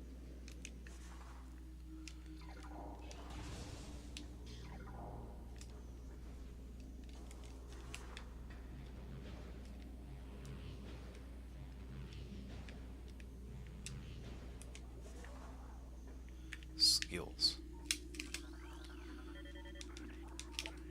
There's quite a bit of Chozo lore here, so don't miss it.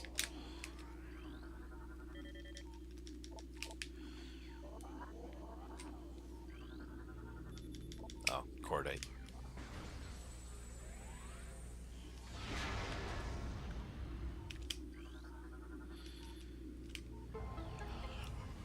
Scan that, and you're gonna unlock some magnet rails.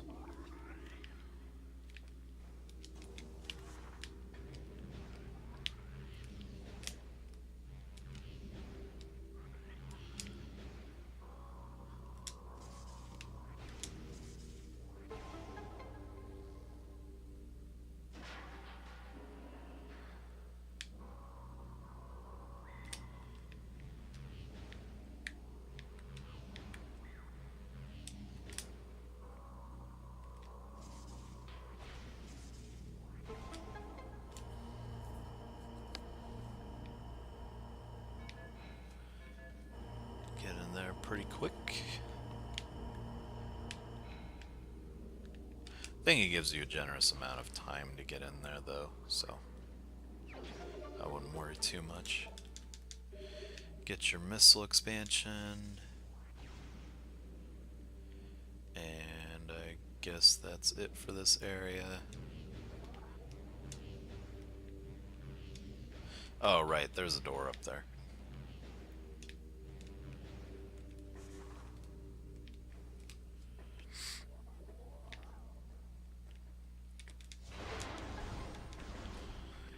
Here we go.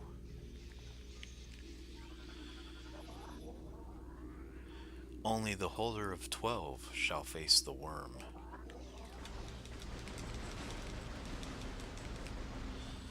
Foreshadowing the final boss and the 12 artifacts. Oh look! Ghosts. Or ghost. Not the cool one either. Where did it go? For ghosts, if you don't have your X-ray visor, always be sure to check out that map up in the corner, because as soon as they spawn in, it'll show them. So. Anyway, let's use this guy here.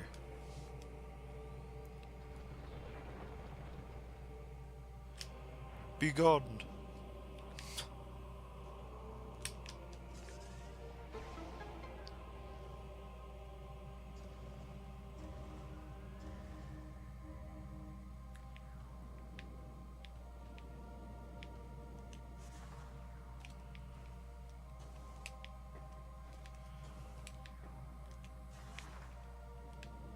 Oh, cool little research thing here.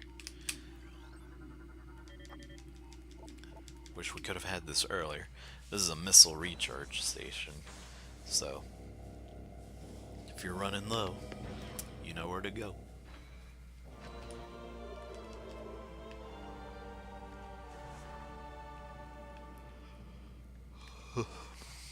It's also nice for your research, so don't pass it up. You'll see here 3 different colored bomb slots. Shoot it with the color-coded beam, and then it'll change the track here. And each one will give you something different. The red one, I believe, is the one you'll need for the artifact.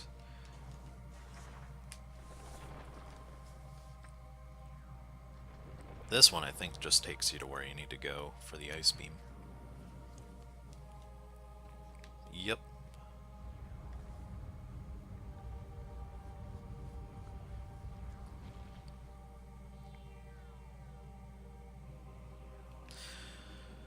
Probably one of my favorites in terms of puzzles.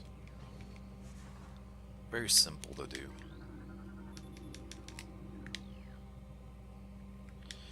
You can turn off the shield now.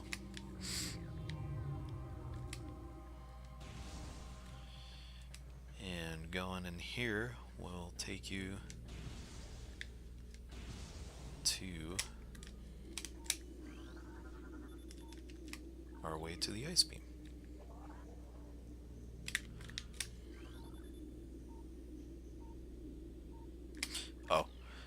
So in order to use this half-pipe structure here, you're gonna have to bomb this little plug here.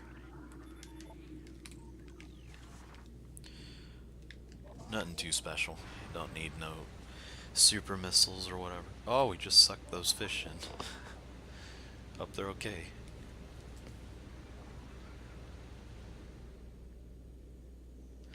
Anywho, here you're gonna need to bomb these guys.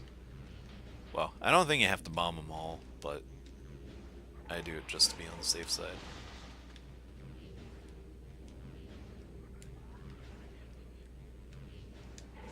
Plus, I'm nobody's lunch. So. Ah, there's even more up there. I kind of like the idea of these creatures here. It's just something cool about them.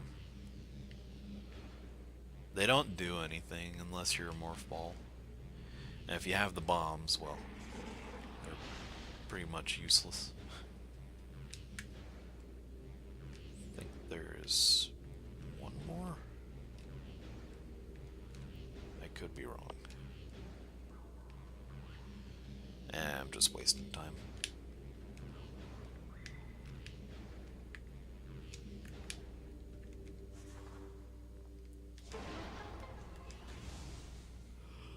In here is a save room, but over here is the more important room. That is the ice beam.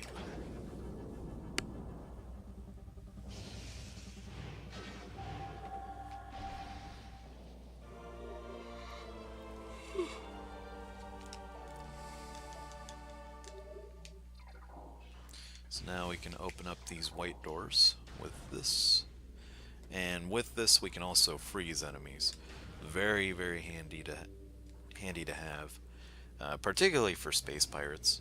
And when they're frozen, if you shoot a missile at them, they basically explode in the glass shards and stuff. Kind of brutal, but it works. Makes short work of a lot of enemies.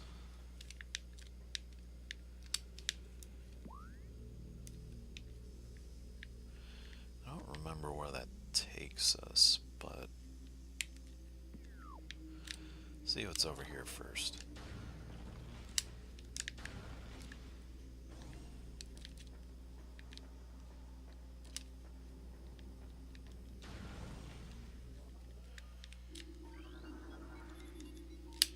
Okay, Talon Overworld South, not bad. I don't think you can blow up any of these, but let's take a look-see. Never tried. Nope. They're just decoration.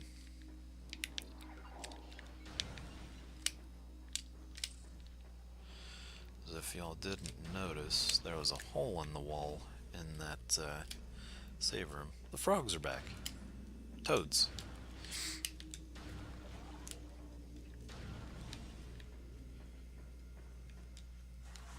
I think this will take us to an elevator that'll take us to Magmore Caverns.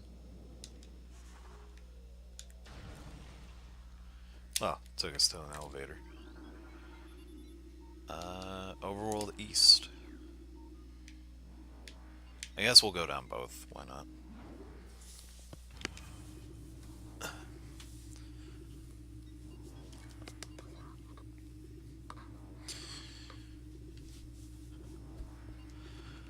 No harm in a little bit of exploration.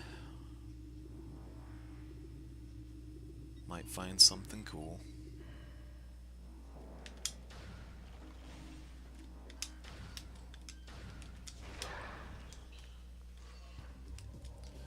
Unless you're one of these guys, then there's plenty of harm in it.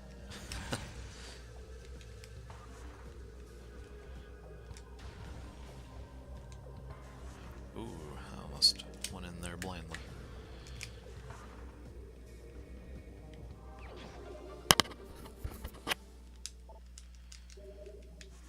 More missiles, never hurts. Ouch.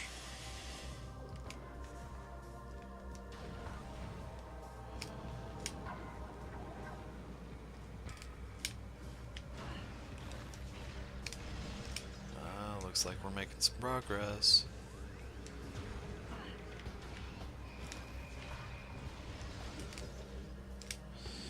So,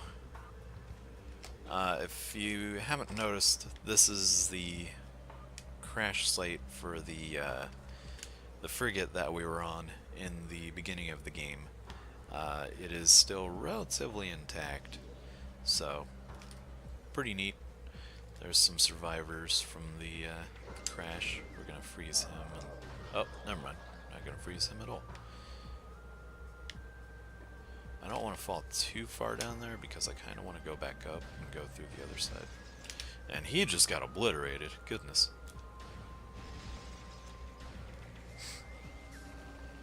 That was mortifying. There's some flying pirates over there. Try and...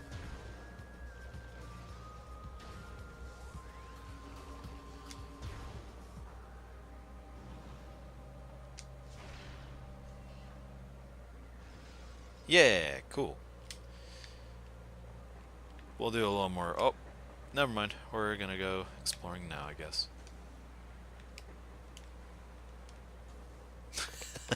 That stinks. That's okay. We'll find some cool things in here. I think there's an enemy or something down here.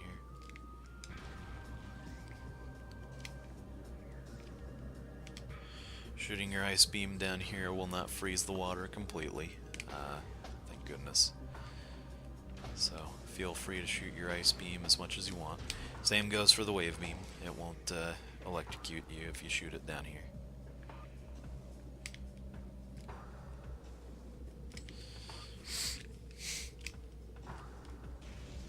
Wouldn't that be something, though? Like dropping a toaster into a lake, though. Anyway, it's here where we're introduced to Phazon. We'll be seeing a lot more of that toward the end of the game. This stuff is very dangerous. It's basically like lava, except lava typically doesn't take that much, or you can sit in lava for a while before you die. Phazon, on the other hand, that'll kill you pretty quickly. So, be careful.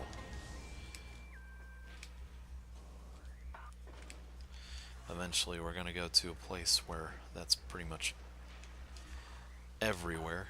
And then the final part of the game is going to have some really interesting Phazon to walk through.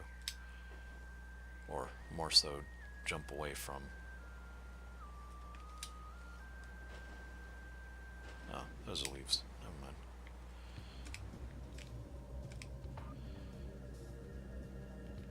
You'd think they'd put like a power-up or something down here because of how deep it is. Sadly, nothing's down here. But anyway, we're gonna go ahead and try and make our way back.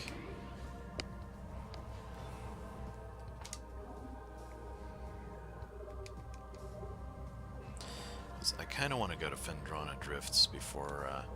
You see that little butt shake she does there? It's kind of funny. Never noticed that before. Shaking off a wedgie.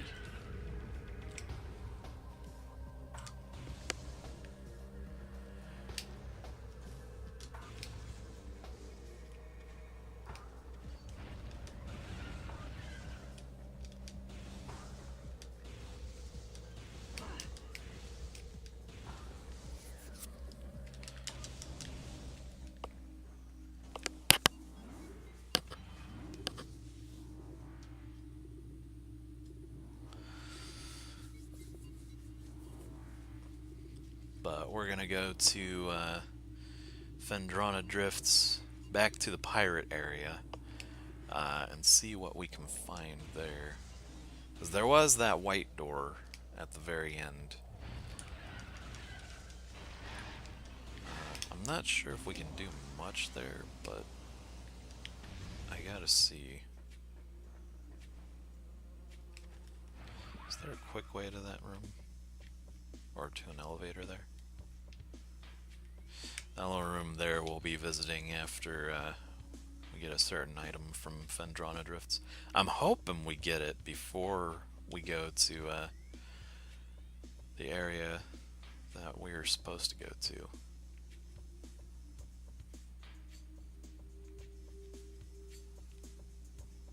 I guess we just gotta go straight.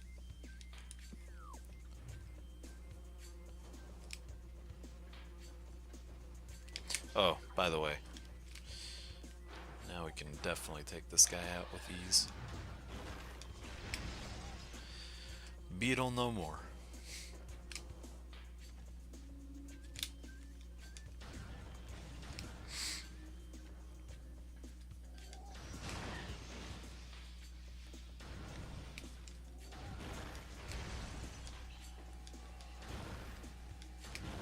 I think the Ice Beam is probably the best weapon in the game. It basically becomes a 1-2 kill thing. Plasma Beam is kinda up there. I mean, I would say it's definitely one of the better one-hit kill items, but you have to charge it up, and that can take a while, so.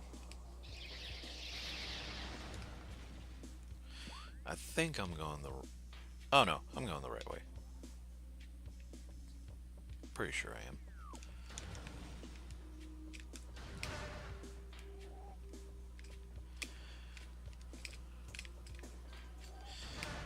I swear, I have the hardest time locking onto these guys.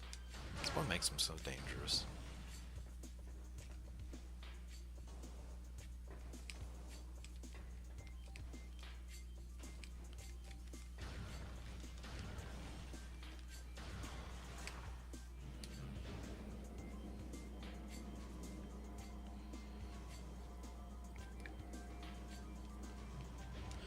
Try to be careful with some of those elevators. If you get caught halfway going up, they can potentially do a little bit of damage when they crush you and stuff. So, just keep that in mind. But we're gonna go to Magmore Caverns and do a little bit of exploration down there. Who knows, maybe we'll find a artifact or something. That's what I'm hoping for anyway.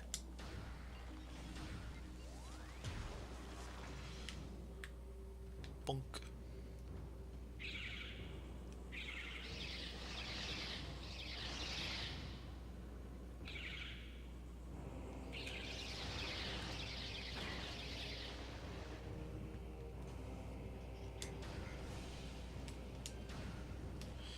Oh, and like I said earlier, you can freeze these things now.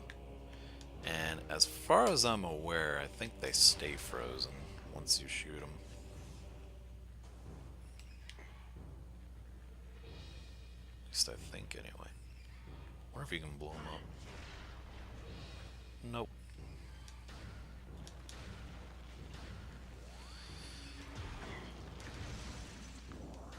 Ice Beam's not the best for everything, but it can take out enough.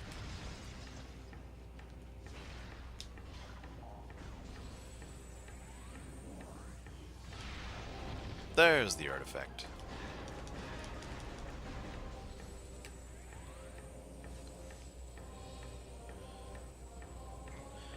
I want to start getting these now so I spend less time focusing on them end game. Obviously there's some I'm gonna have to wait till I have to go get them, but that is quite alright.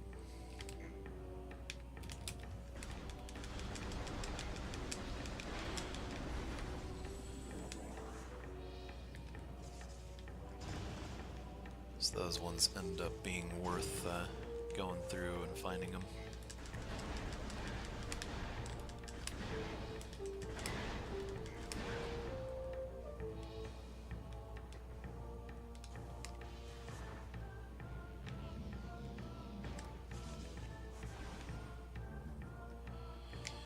And now that we have double jump and the ice beam too, doesn't hurt.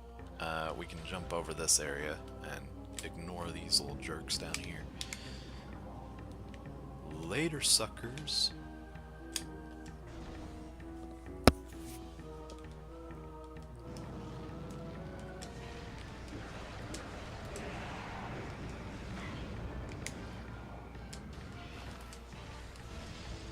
Easy peasy.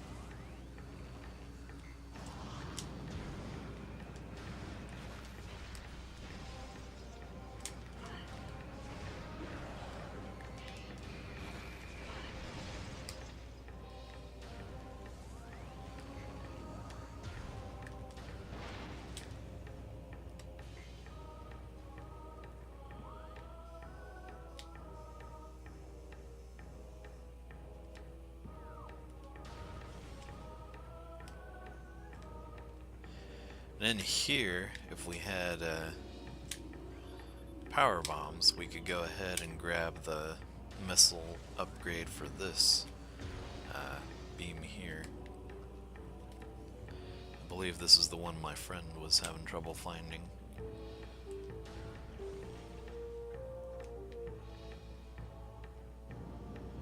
So bizarre. I really need to clean out this controller. If I had the screwdriver for it, I'd definitely do it. But I know it uses special screws, so. scare me, boy.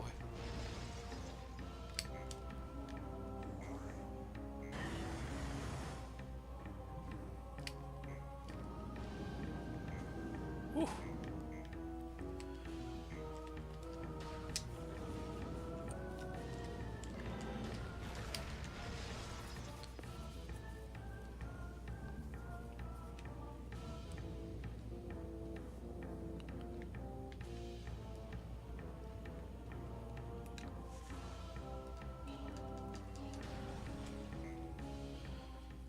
Over here, we're back to Talon Overworld transport, but we're gonna go to the geothermal core.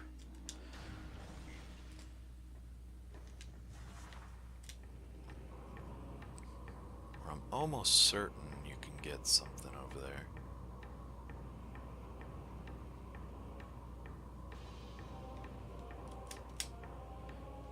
Woo, that was scary. Wasn't going forward for some reason. Not this time.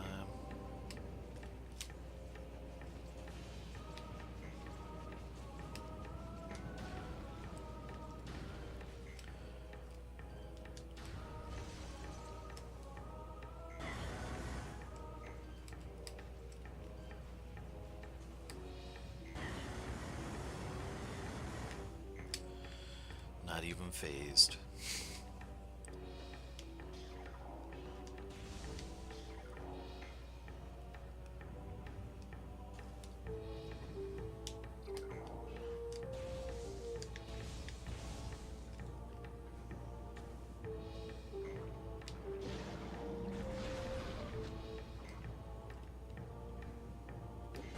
Ouch.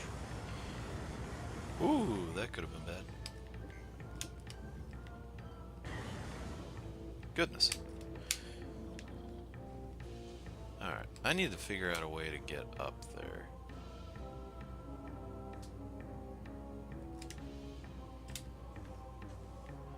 Unless I need grapple beam, but I don't think I do.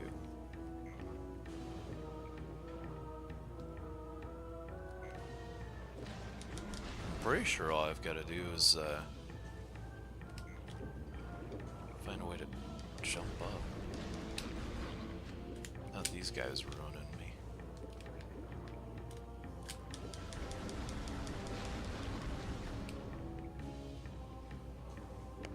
Okay, that won't work.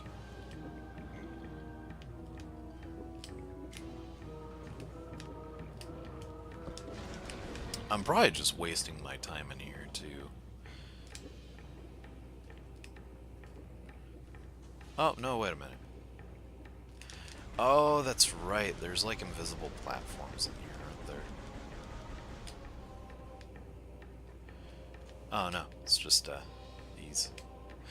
Oh, you do need grapple beam, so I have been wasting my time. Gee.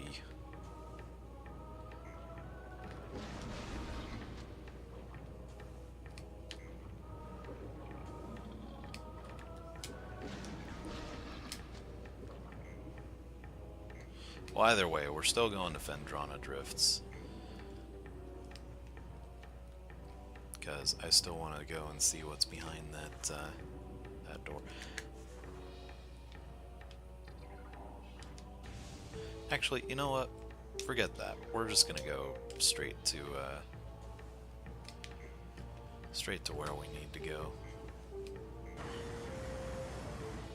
Because if we get to Phendrana Drifts and there's like one of those, I can't even think right now. If there's one of those grappling hooks, I'm gonna feel really dumb. So.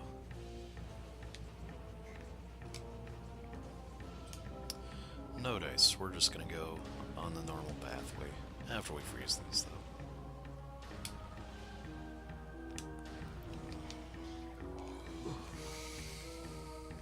Pretty soon I'm probably gonna end the stream, so we'll get to where we need to go, and then we'll probably call it a day. Doesn't take too long to get down there.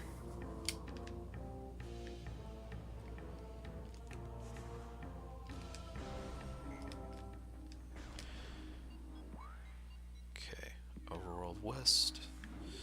Perfect.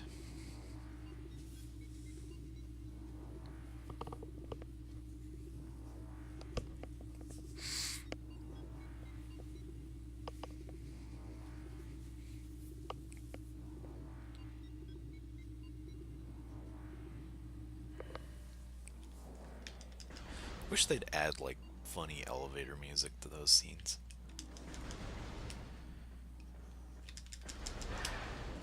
Make the loading times a little more interesting.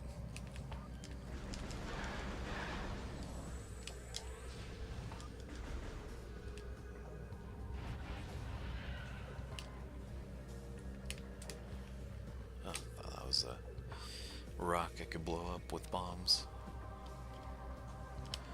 Sadly, it is not.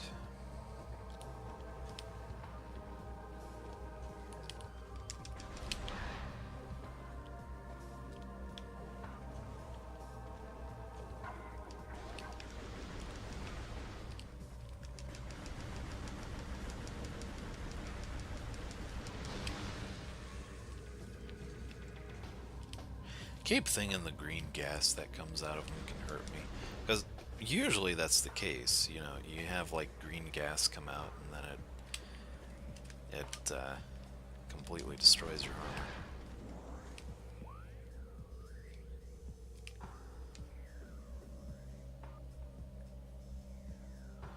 Okay, so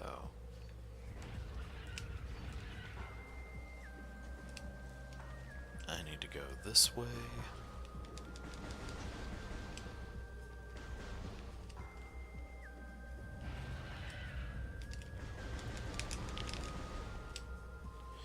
Might as well save here. If I can get up there.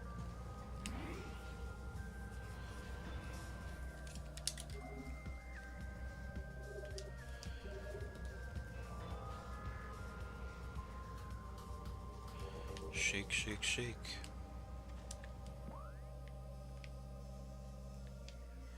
Okay, so I need to go... Not this way. I need to go this way. Yeah, there it is.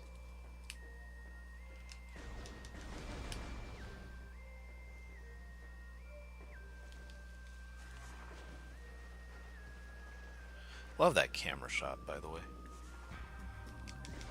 Especially when you're rolling straight. Looks really cool.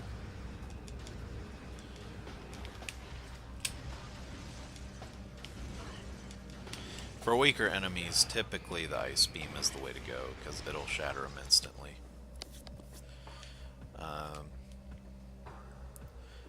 Does take a little bit of time to...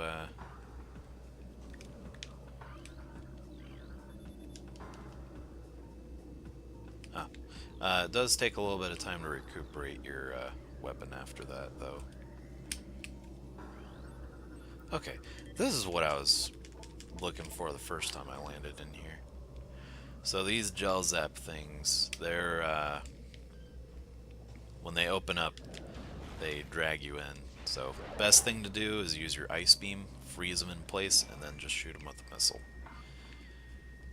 Takes care of them quick. You don't have to panic too much when they do drag you in.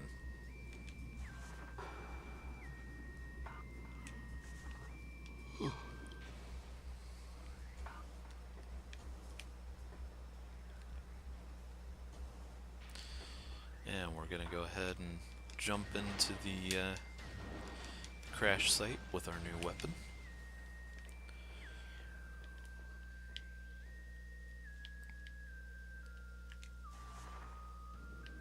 I can navigate through here.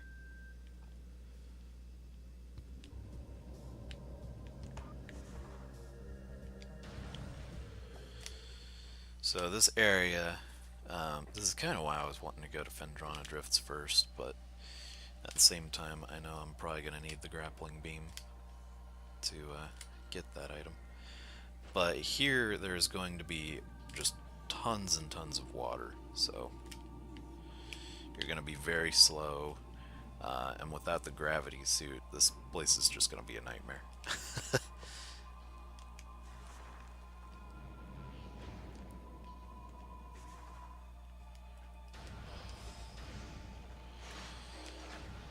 These guys, I'm pretty sure, are the upgraded.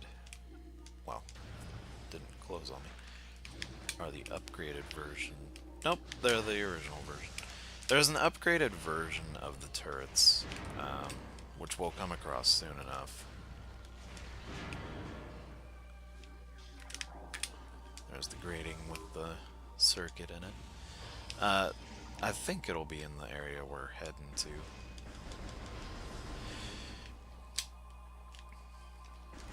Oh, Talon crabs. If I can scan them. Oh, they're gonna run away. Come on. I swear, this controller has like some real issues with the L trigger. And it's really sad too. This is a Wavebird controller. It's my personal favorite.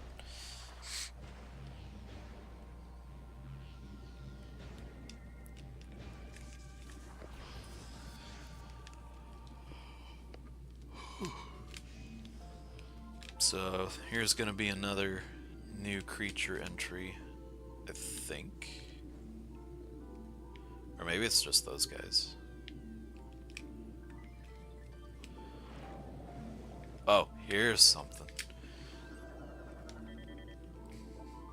Aqua Reapers. Basically the same thing as normal Reapers, except they're giant tentacle things. Unlike most games, you don't have to worry when you're underwater when it comes to stuff like air and stuff. I mean, that should be apparent already since we've already survived space, but you never know. One thing I did forget to do was go and scan those, what is that moving up there?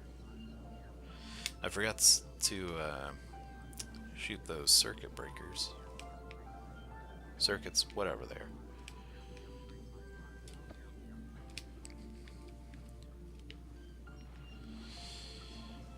are. I love using the L trigger, but I also hate it because it locks on the things like at the most inopportune times. So our first one is going to be over here. I don't think I'm going to be able to make that. Nope.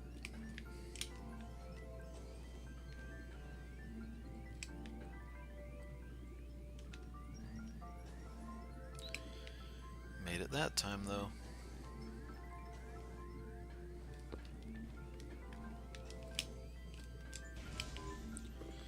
So there's one.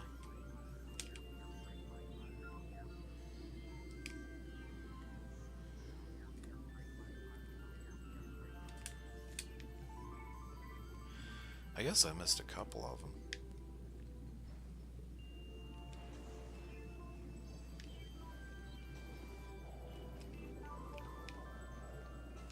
Oh, please don't drag me. Oh, you jerk.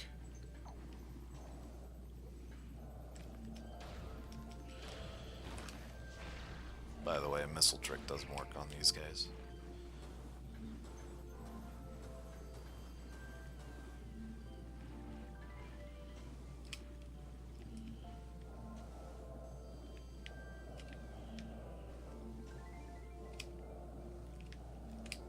Okay, let's do this time.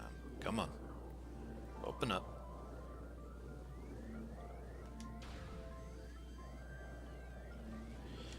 Just gonna wait.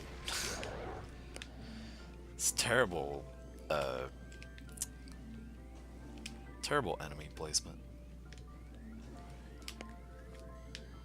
Maybe I'm just whining.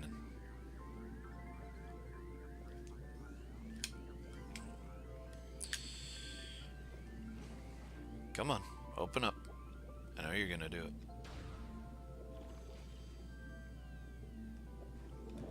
Yep. Told you.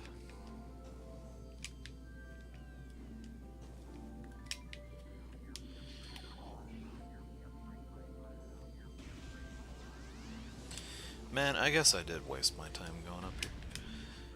I do that a lot, I'm starting to notice.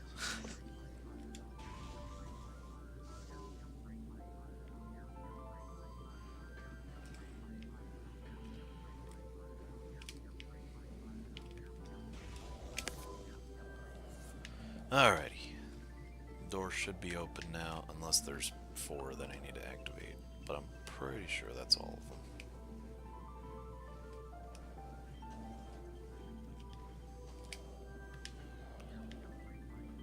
Oh, never mind. There is a 4th one. There we go.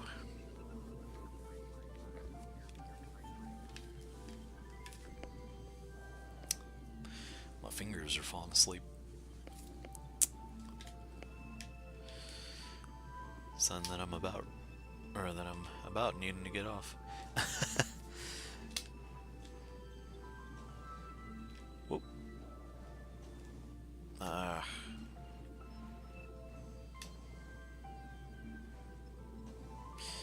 Now it's starting to come back.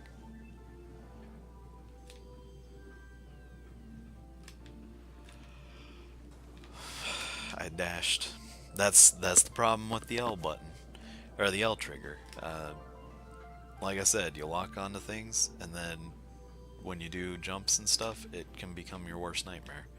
Because if you tap ever so slightly to the left or right, you start dashing. That's definitely not what you want here.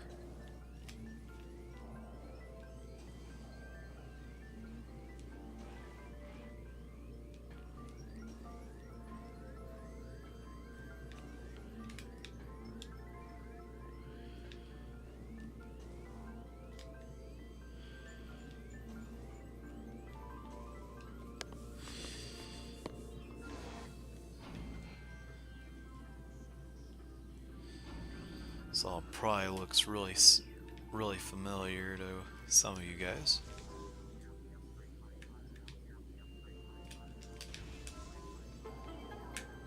Minus the circuit scanning and stuff.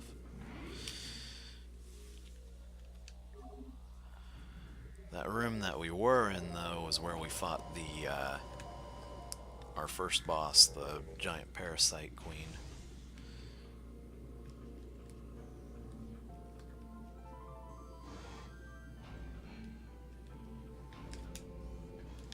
Oh, I thought that was one of those guys. Is this cordite? Oh no, it's a missile. Blow that open, and you'll get yourself an energy tank, which you're gonna need for what is coming up.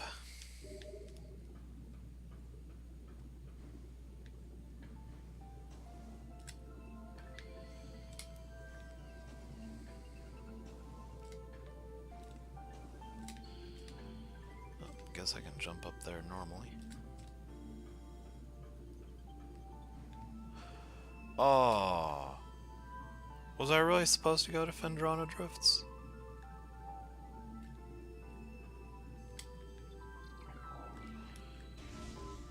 Oh.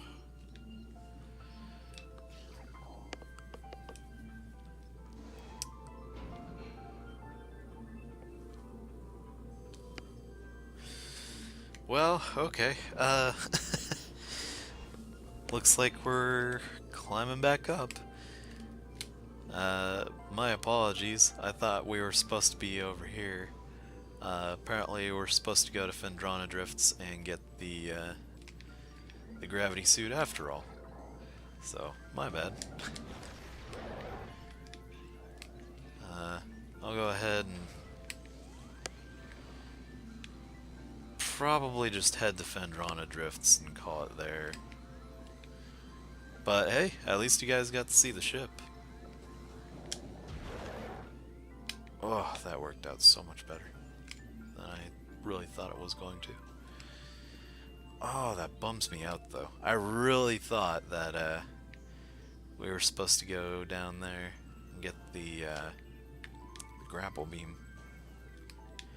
So excited too. Oh no! No! What?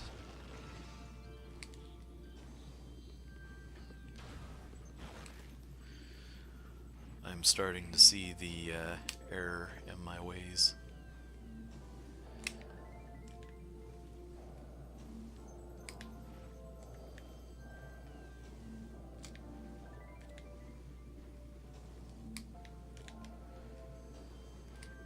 That's okay though. We'll get out of here.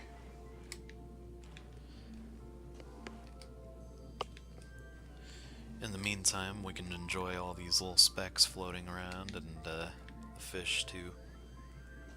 Particularly the fish. Fish are always fun.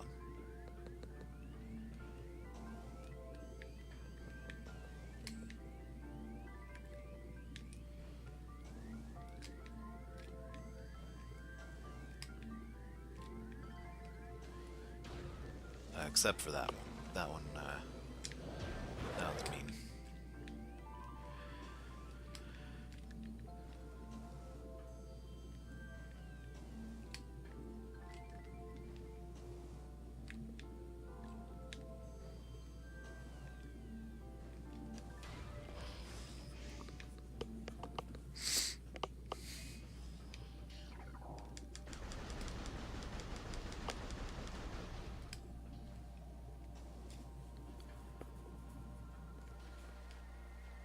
Okay, we're out of that nightmare.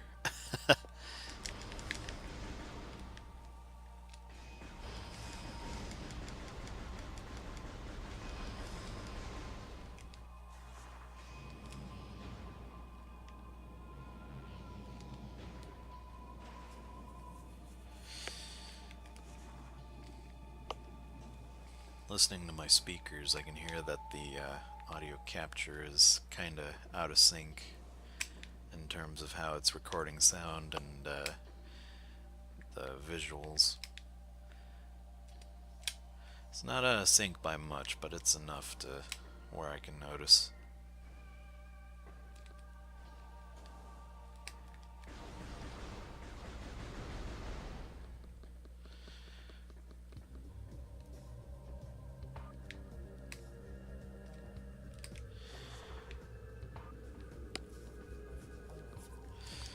For all I know, the thing's probably overheating or something.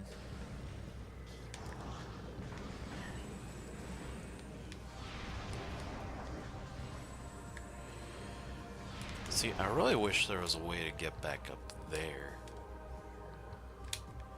I don't know how I'd do it though.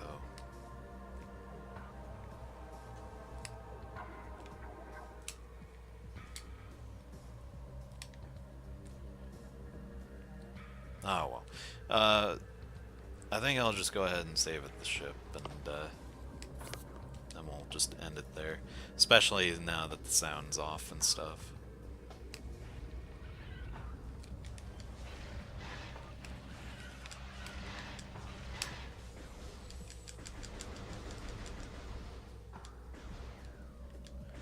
Oh yeah, it's like really off. I hate when that happens too. I don't understand what causes it, because it only happens like every now and then. It's super annoying though.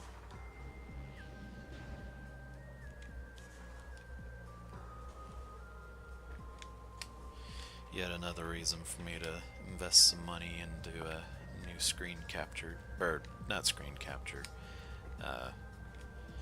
video capture device. Anyway, we're gonna go ahead and save here, and we'll go ahead and pick up next time. We'll be heading off to Fendrana Drifts and getting ourselves the gravity suit, which will turn our orange and red heroine into a purple and yellow whatever you want to call it. But anyway, so I've decided that Wednesdays, with possibly the exception of next week, are going to be my stream days. I think I was saying this last week, but I'm gonna try and do a schedule so every Wednesday at 12:30 to 1 Pacific time, by the way. Eastern time, that should be like... I'll put it in the YouTube description for the post-footage video. But that It should be 1 p.m. at the latest on Wednesdays, Pacific time. So, if you guys are watching this on YouTube and want to see these when they actually take place, you got the time now. Like I said, I'll put it in the description. Um, and for those of you who are watching me on Twitch, I do appreciate you guys watching. And, remember, 1 p.m. Pacific time. So, yeah. Um, so, basically, if you are new to this stream, right now I am doing a Metroid run through of, uh, or in chronological order. So I started off with NES Metroid, then did Metroid Zero Mission. Now I'm on to Prime. After this will be Prime 2, 3. Not doing Hunters because I don't have that audio, or I don't have a way to capture the footage for that. And the DSi that I do have has a screen issue, so probably wouldn't be in my best interest. But then after that, I'll be doing Metroid 2 for the Game Boy, which I can do through the Game Boy Player or Super Game Boy. Then after that, we'll go and do Super Metroid, and then Metroid Other M, and Metroid Fusion. And then after that, still trying to figure out what I'm going to be playing post Metroid Marathon. I'm kind of feeling like I'm wanting to get into some Zelda stuff, but at the same time, I don't want Nintendo, or I don't want the stream to be too stale with Nintendo stuff. So I'll probably jump over to something different. Maybe I'll do Fable. I haven't played that one in a while. But anyway, before I start yammering, that's pretty much all I gotta say. I will see you guys hopefully next week. Again, I'm not entirely sure because of work. But, maybe I'll be able to get in like a quick 30 minutes of Metroid, or maybe just an hour, if I'm lucky. But we'll see. Anyway, till then, you guys have a fantastic day or night wherever you're at. Hope you guys enjoyed. Come see it, or if you missed any of this, it's going to be on YouTube, on my YouTube channel, Urbanner Pilot. And yeah, take it easy, guys. Take care. Bye.